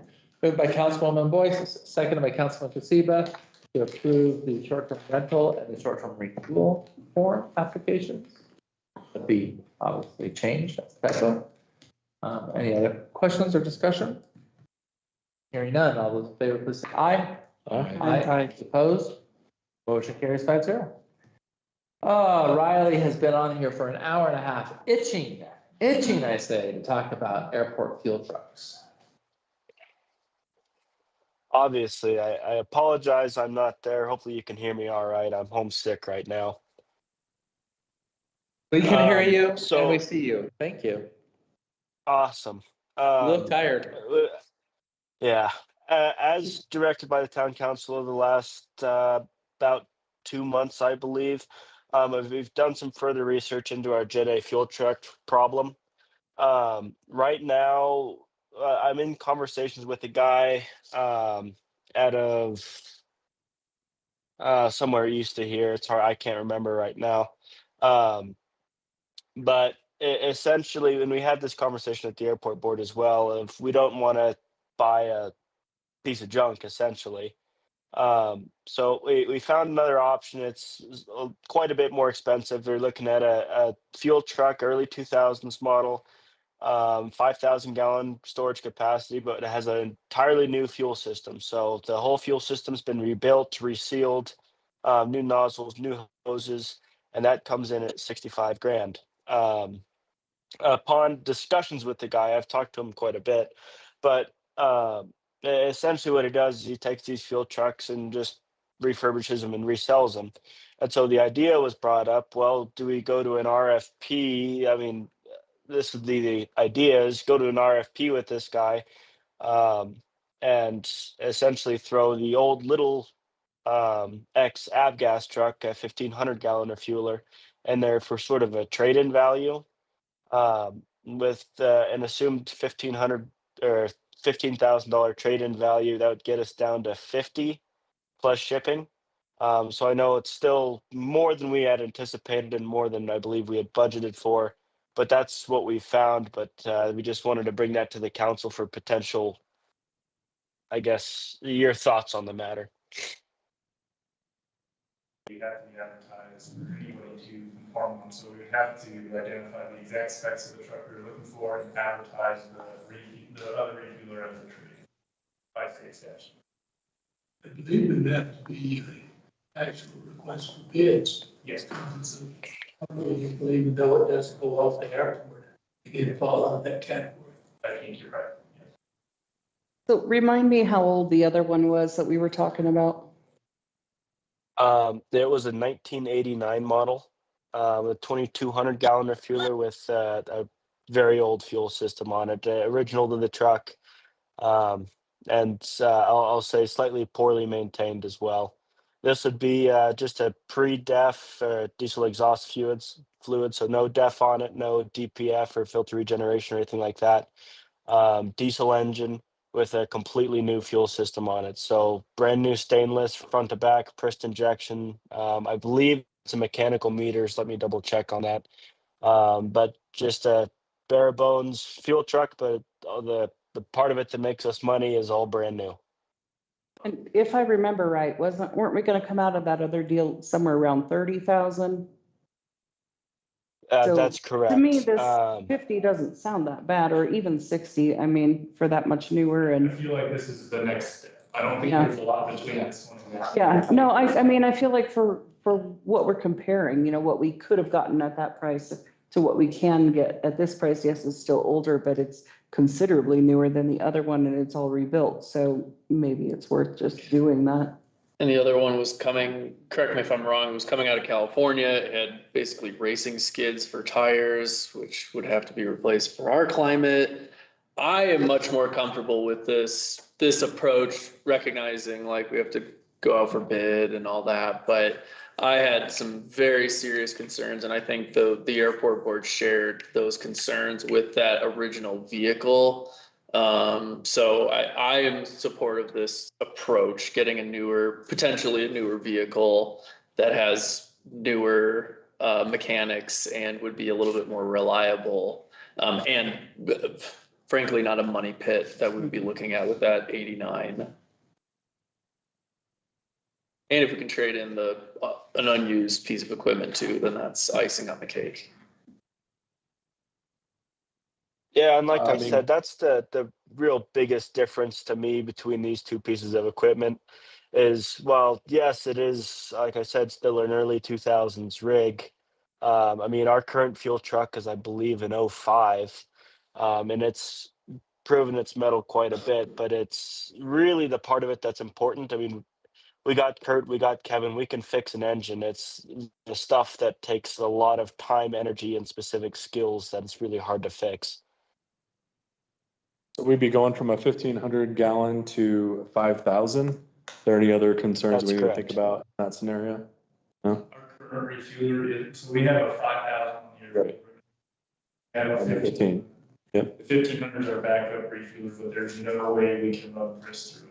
And it can't run a single point for any jet engine of any sort. So you're over the wing, jetting negative, no matter what. And as a backup, that's not, in my opinion, that's not good. It's not an actual backup at that point. Councilman Loftus? I think we should pursue it. All right, can I have a motion to issue a request for bids, right?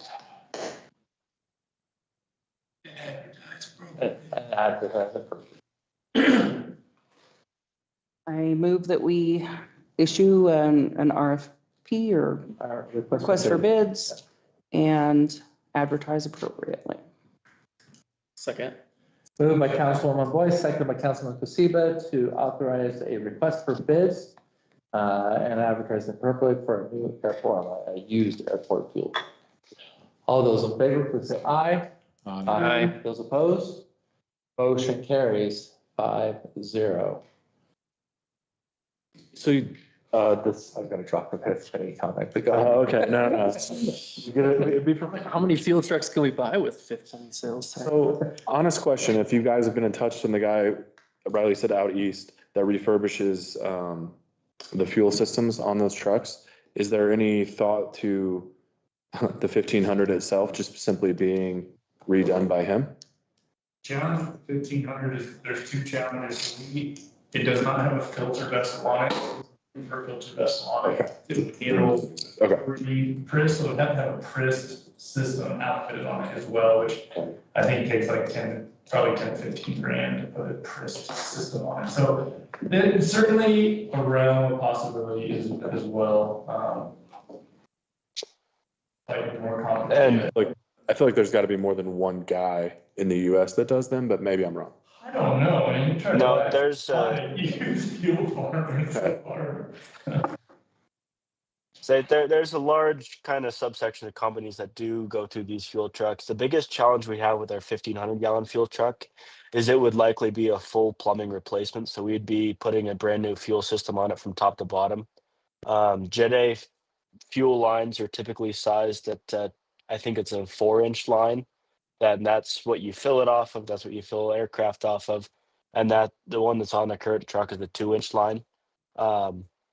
And so it's very likely we'd be doing an over the top, top to bottom fuel system on it, which gets very expensive very quickly.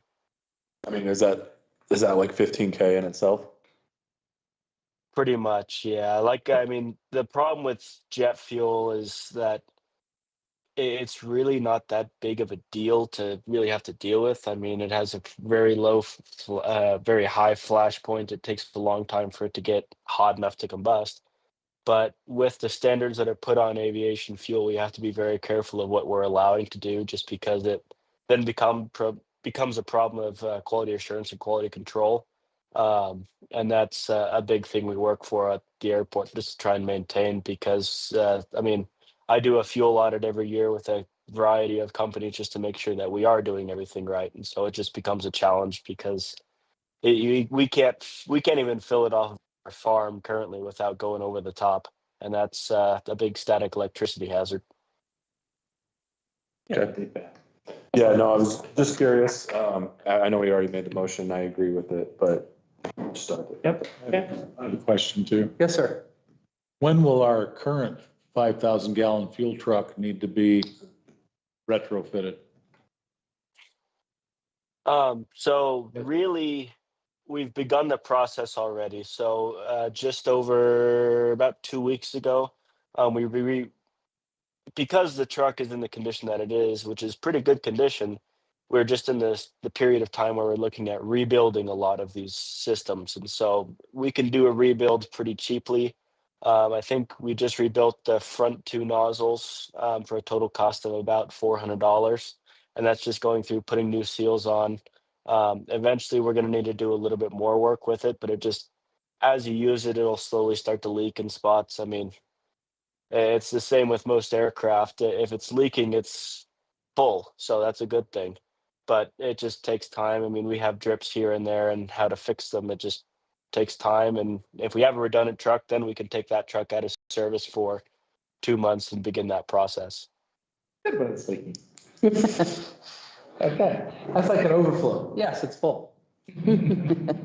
Gotcha. All right, it's been moved, it's been moved and seconded and approved, so, right? So let's just go on to the next item. Next item is gonna be Resolution 2026-02. You'll see on page 166, the changes, the addition of the rental permit renewal, which we just approved that application. So instead of $250, it is now $150 per annual. Need for adjusting that? Feels fine. I think it's fair. All this will feed into Blue Blade. I mean, there'll be certain people in our community that will come in and complain, but yeah, okay, that's fair. If everybody turns in their paperwork, because they have to qualify for a discount, it's gonna be a win. Okay, fair. That works. I move that we approve resolution 2026-02, a resolution setting rates and fees for various permits, licenses, and services for the town of Pinedale. I'll second that. All right, moved by Councilman Swafford, second by Councilman Loftus to approve resolution 2026-02, our fee resolution. Any questions? Hearing none. All those in favor, please say aye. Aye. Aye. Those opposed? Motion carries 5-0. All right, next, the department reports.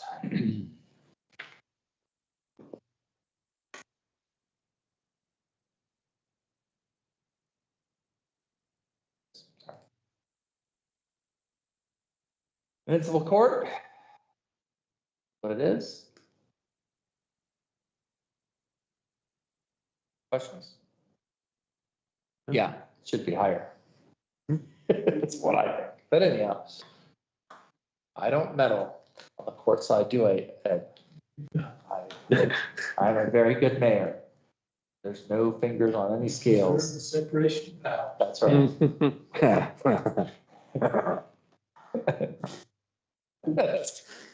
No comment from Councilman Just gonna Swan. practice it locally. so. Funny jokes, okay. Next, the animal control municipal code enforcement. Dogs, cats. 81 direct total interaction with the public. Okay. Good. Next item is, we should just call this public works. It incorporates everything. Anyhow. Sorry, it's much longer. We've added a lot. I know, it's great. Hmm. This is a serious. I was not thinking it was great on Friday. See that there. I was thinking I need to tie up a few of the 2025 so we get off of this report in the 2026 ones. I mean, that's motivation right there. There you go. All right, council, any questions for Mr. Pierce on the public works before I asked him to point out what we should have asked him about? The test. I just want to say awesome on the Safe Streets for All. Yeah. And the idea for the local match from the governor also would be cool. Not to count my chickens or our chickens rather, but Even if you get half, fantastic, right? so yeah. I will say, I mean, just because the sheriff is here, we did have a number of folks who wrote letters of recommendation for that. So thank you, Sheriff, for your role in that. Also, I think we had Congressman Hageman's as well as Senator Lummis's office, Barrasso's office as well.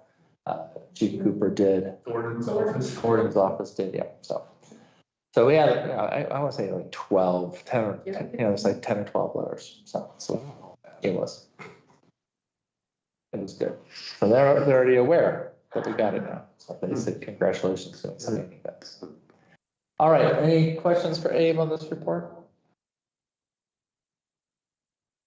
Or Chelsea, we can let Chelsea answer the questions and save something. Abe, what are we overlooking that you want to point out to us? There's a lot of detail on what's next step in Safe Streets and Roads for All in there. We go over them in detail in this meeting, but if you're looking for some good reading, you gotta get ARSs in place. There's gonna be a lot of them with YDOT. We're gonna try to make sure those ARSs are prepared in a way that our enterprise accounts are separated from our general fund. Because once YDOT starts tracking time on these, they have a really hard time taking their invoice and divvying out what piece goes to water, what piece goes to sewer. So we're gonna do that on the front end. We have a lot of negotiations with YDOT to figure out which pieces of scope actually land within there, what meets the application requirements for Safe Streets and Roads for All and YDOT, what parts YDOT's gonna design, because not all of it's shovel ready, a good portion of it is shovel ready. So there's a lot of details to be ironed out. I've asked Jorgensen to prepare me a professional service agreement, since a lot of it's in their project, and I just wanted an as needed for this project to help develop scope with YDOT. And so at the next meeting, you'll likely see a professional service agreement from Jorgensen just to cover their process. We try to coordinate these things across, and then we can speak that into whatever scopes are appropriate at the time. But I'm incapable of taking their plan sets and start shifting stuff around. I need a little help. And so got Rio Verde working on water and sewer, Jorgensen working on streets, and now YDOT working on all of that. So bringing all that together is going to take some energy and time. That's 2027. 28, okay. But they'll be going GS down. construction starts in 27 for utilities only. Okay, that's. Getting all the underground sewer and water. The question is right now, is it worth cracking the highway open twice or cracking it open once? So. But completed by the end of 28, correct? That's what I think I read. That is the goal, that would start in May of 28 and be completed by October of 28. But that question is with the utilities is to get construction done in 28, do we need to do water and sewer in the fall of 27 to make sure that their paving operations can stay on schedule in 28? Because if they hit high groundwater or underground delays in May and June, and then all of a sudden it pushes paving back a month or two, can they all get it done within 1 year? So I think it was in that application for the governor's fund that it says December of 28. Is that going to be a problem if it goes over? I don't believe so, but when we get that agreement back, we'll have that conversation with Mr. Gordon's office. So or Governor Gordon's office. I don't think that is the plan. Right now, the rules to be done. I think the governor's in charge of White Up. So if White Up doesn't get it done, then the governor can take it up with. I didn't want there to be some No, I know. at the end of the grant reporting requirements that we can't meet because the project's not done. It's gonna be in close coordination with the White Dot and the governor's office will be fully informed. So if there's something going on, everybody will be like more or less okay with it. Sheriff, you had made a comment or had a question?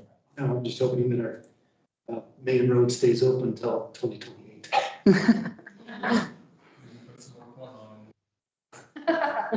That's not ours, that's White Up, I guess. Yeah, that right lane, sort of that part of this north lane, it's kind of like a cop. A few roads in CMAR's moving forward, got the 60%, that hangar's going forward. 60% documents we got already up today, and I just received, literally 5 minutes ago, I got the updated VA log from Mason. And sorry, pretty preliminary, but I'm seeing a cost has dropped a couple $100,000 more from our last VA log, so that's good. We have a meeting tomorrow morning to start dissecting through his analysis of the 60% as well as the towns. The biggest comments of the town made, we really don't like the way that the fire suppression system and water storage is set up right now and how it interacts with the site. So we're trying to get that changed and Right. around a little bit. And then we will be doing a budget amendment because of this. That is coming. What's that? Yeah. Are you saying fifth penny? Is that what you heard? Didn't even solve that. That's right. It's ready for bed, so. Any other comments? Last one is the chip seal. We're being asked by the county to be ready to roll. 6 chip seal, we are telling them North Redstone at this point in time, which is the remaining pavement north of basically Washington Street. We're trying to spend the money we can to maintain pavement sections, not chip seal sections. Also where Foxwillow could use another coat. I know we did a major rehab in Foxwillow a couple of years ago with the fabric and the chip, and I think it's done okay. I think another layer of chips would kind of seal the deal for a while, but. So what you're saying is if we had the fifth penny, we could do more chips. Definitely maintain our roads. Now, but I will say, and council, there's a petition going forward. It will possibly land on the, assuming it passes and the county commissioners agree, well, I think at this point they need to. It goes on August, but I do think that we need to have a plan of what to do with that money. And I think chip sealing is one that's an obvious one that we can start recapturing some of the roads that we haven't been doing for a period of time. But just as we're thinking forward, I already have a couple of ideas, but chip sealing is definitely one of those areas that we need to catch up on. I mean, with that increased revenue to the county, they wouldn't even need extra money for us to chip in with. Oh, okay. Left. That's how that works. Sorry, that's We're weird. trying, but the threshold's about 3 to 4 No, that's what I'm saying. a year. We're doing half of what we should be. It's just the reality of the cost of chip seal and how many roads we have. Yep. But I'm just telling council, as we go through these projects, all fifth penny comes out of the general fund, chip sealing is one. But do think, and especially as we get around to priorities, there can be like, hey, if we actually had this is what we could dedicate it to. So that when the voters do go to the ballot, they'll know kind of where we're thinking of spending that money. And it's not just gonna be buying ice cream, which is really nice, but.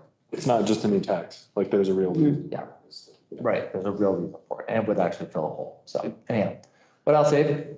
Those are the major highlights out of there. Other than you probably see like 4 or 5 different tables in there of all projects that just started. A lot of those are in like contract negotiations or just barely kicking off. I meant to ask you, what's the picture on Spencer's?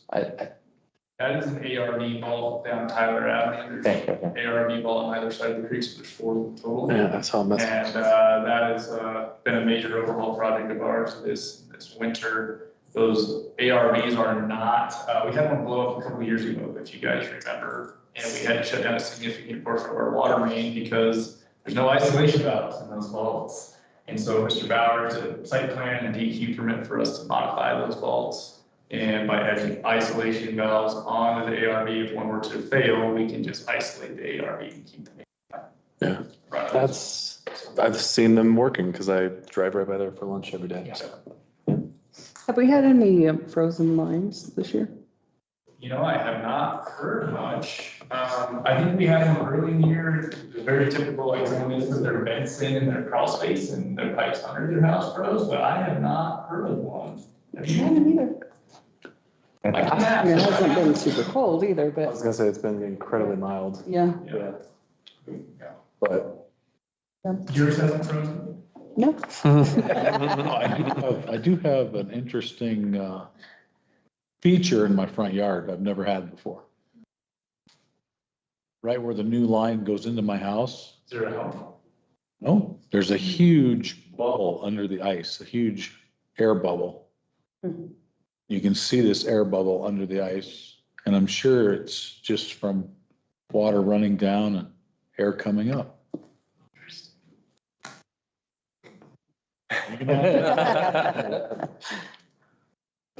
All right. Pretty phenomenal. Any other questions on the department reports?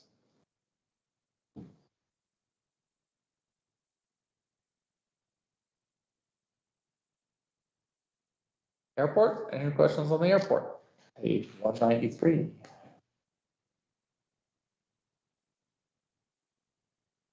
The FBO remodel is nearly done?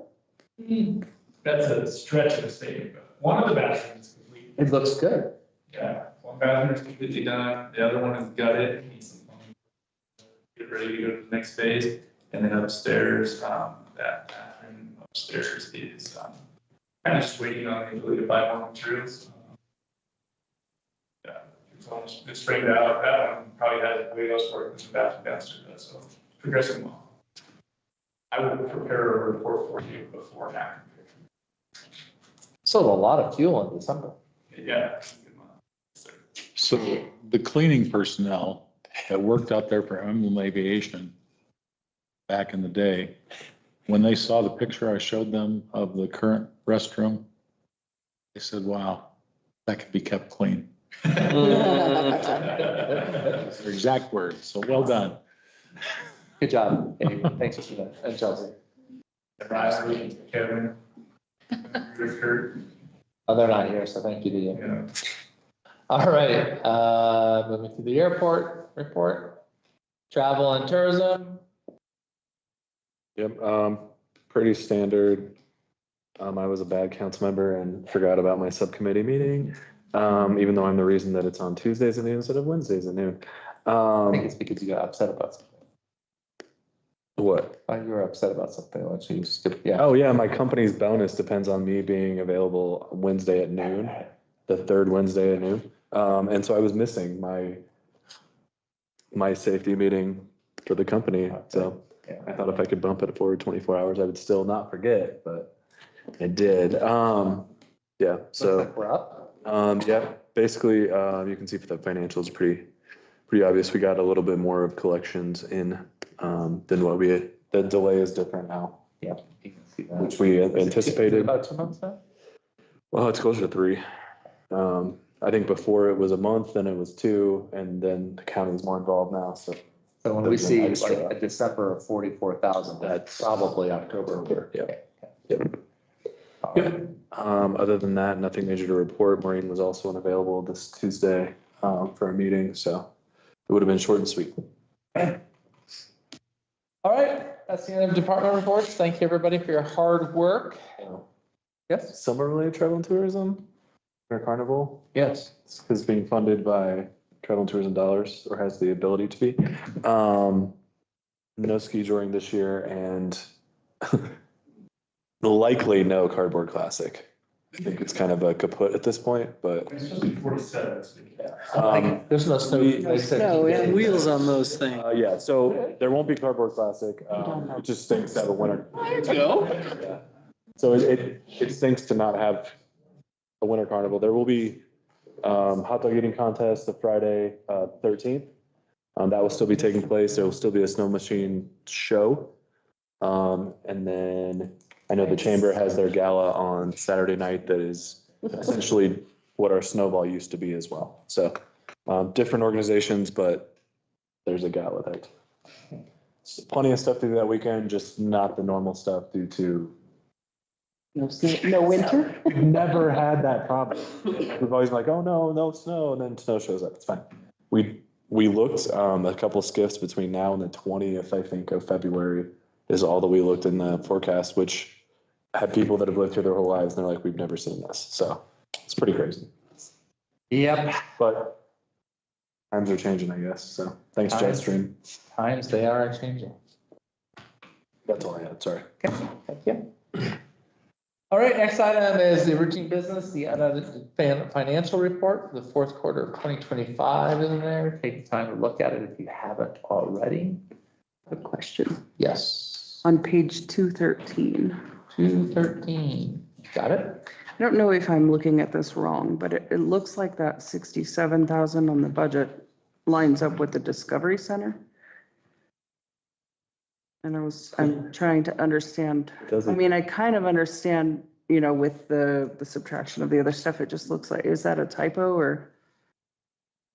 It's a good question. That is a good call. There should probably be a line there. Mm-hmm. Amy, I don't know if you see that, but. I shrink it down to two pages. I'm sorry? I shrink it, my report down. Oh, so it's a formatting. What is, what's the account number? 1016, 10,416, 0320. What's the We have a page number? budget of 360. Thank you. Oh, she's like that. Okay. It would make sense if it's just a formatting. Yeah. Yeah, that's what I assume that it Yeah, is. obviously, It just, didn't get that. Yeah. it struck me as something we should look at. It's like 320 got bumped down to 1715. Well, there's like a line missing because there's 8 lines. That's, yeah. Yep. Looks like something just funky happened. All right. That's the unaudited report. Next item is the presentation of the bills. Councilwoman? Get there, it's a long report. It is a long item. I move that we approve the bills for January 26, 2026 in the amount of $159,203.61, paid with checks 32104 through 32150. Second that.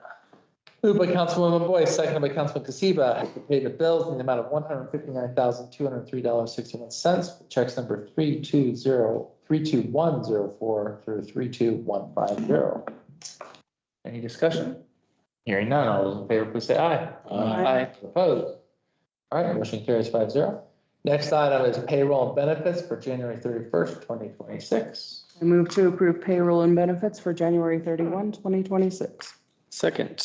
Moved by Councilwoman Boyce, seconded by Councilman Seba, to pay the payroll and benefits for January 31st, 2026. Any discussion? Hearing none, all those in favor, please say aye. Aye. Opposed? Motion carries 5-0. All right, I will entertain a final motion. I move to adjourn. I'll second that. Moved by Councilman Swafford, second by Councilman Loftus to adjourn at 7:09. All those in favor, please say aye. Aye. Opposed? That motion carries as well. Thank you, everybody, for your attendance. What do you think, Mr. Summers? Interesting. Yeah. Had a lot going on. Just a little bit. Are we muted?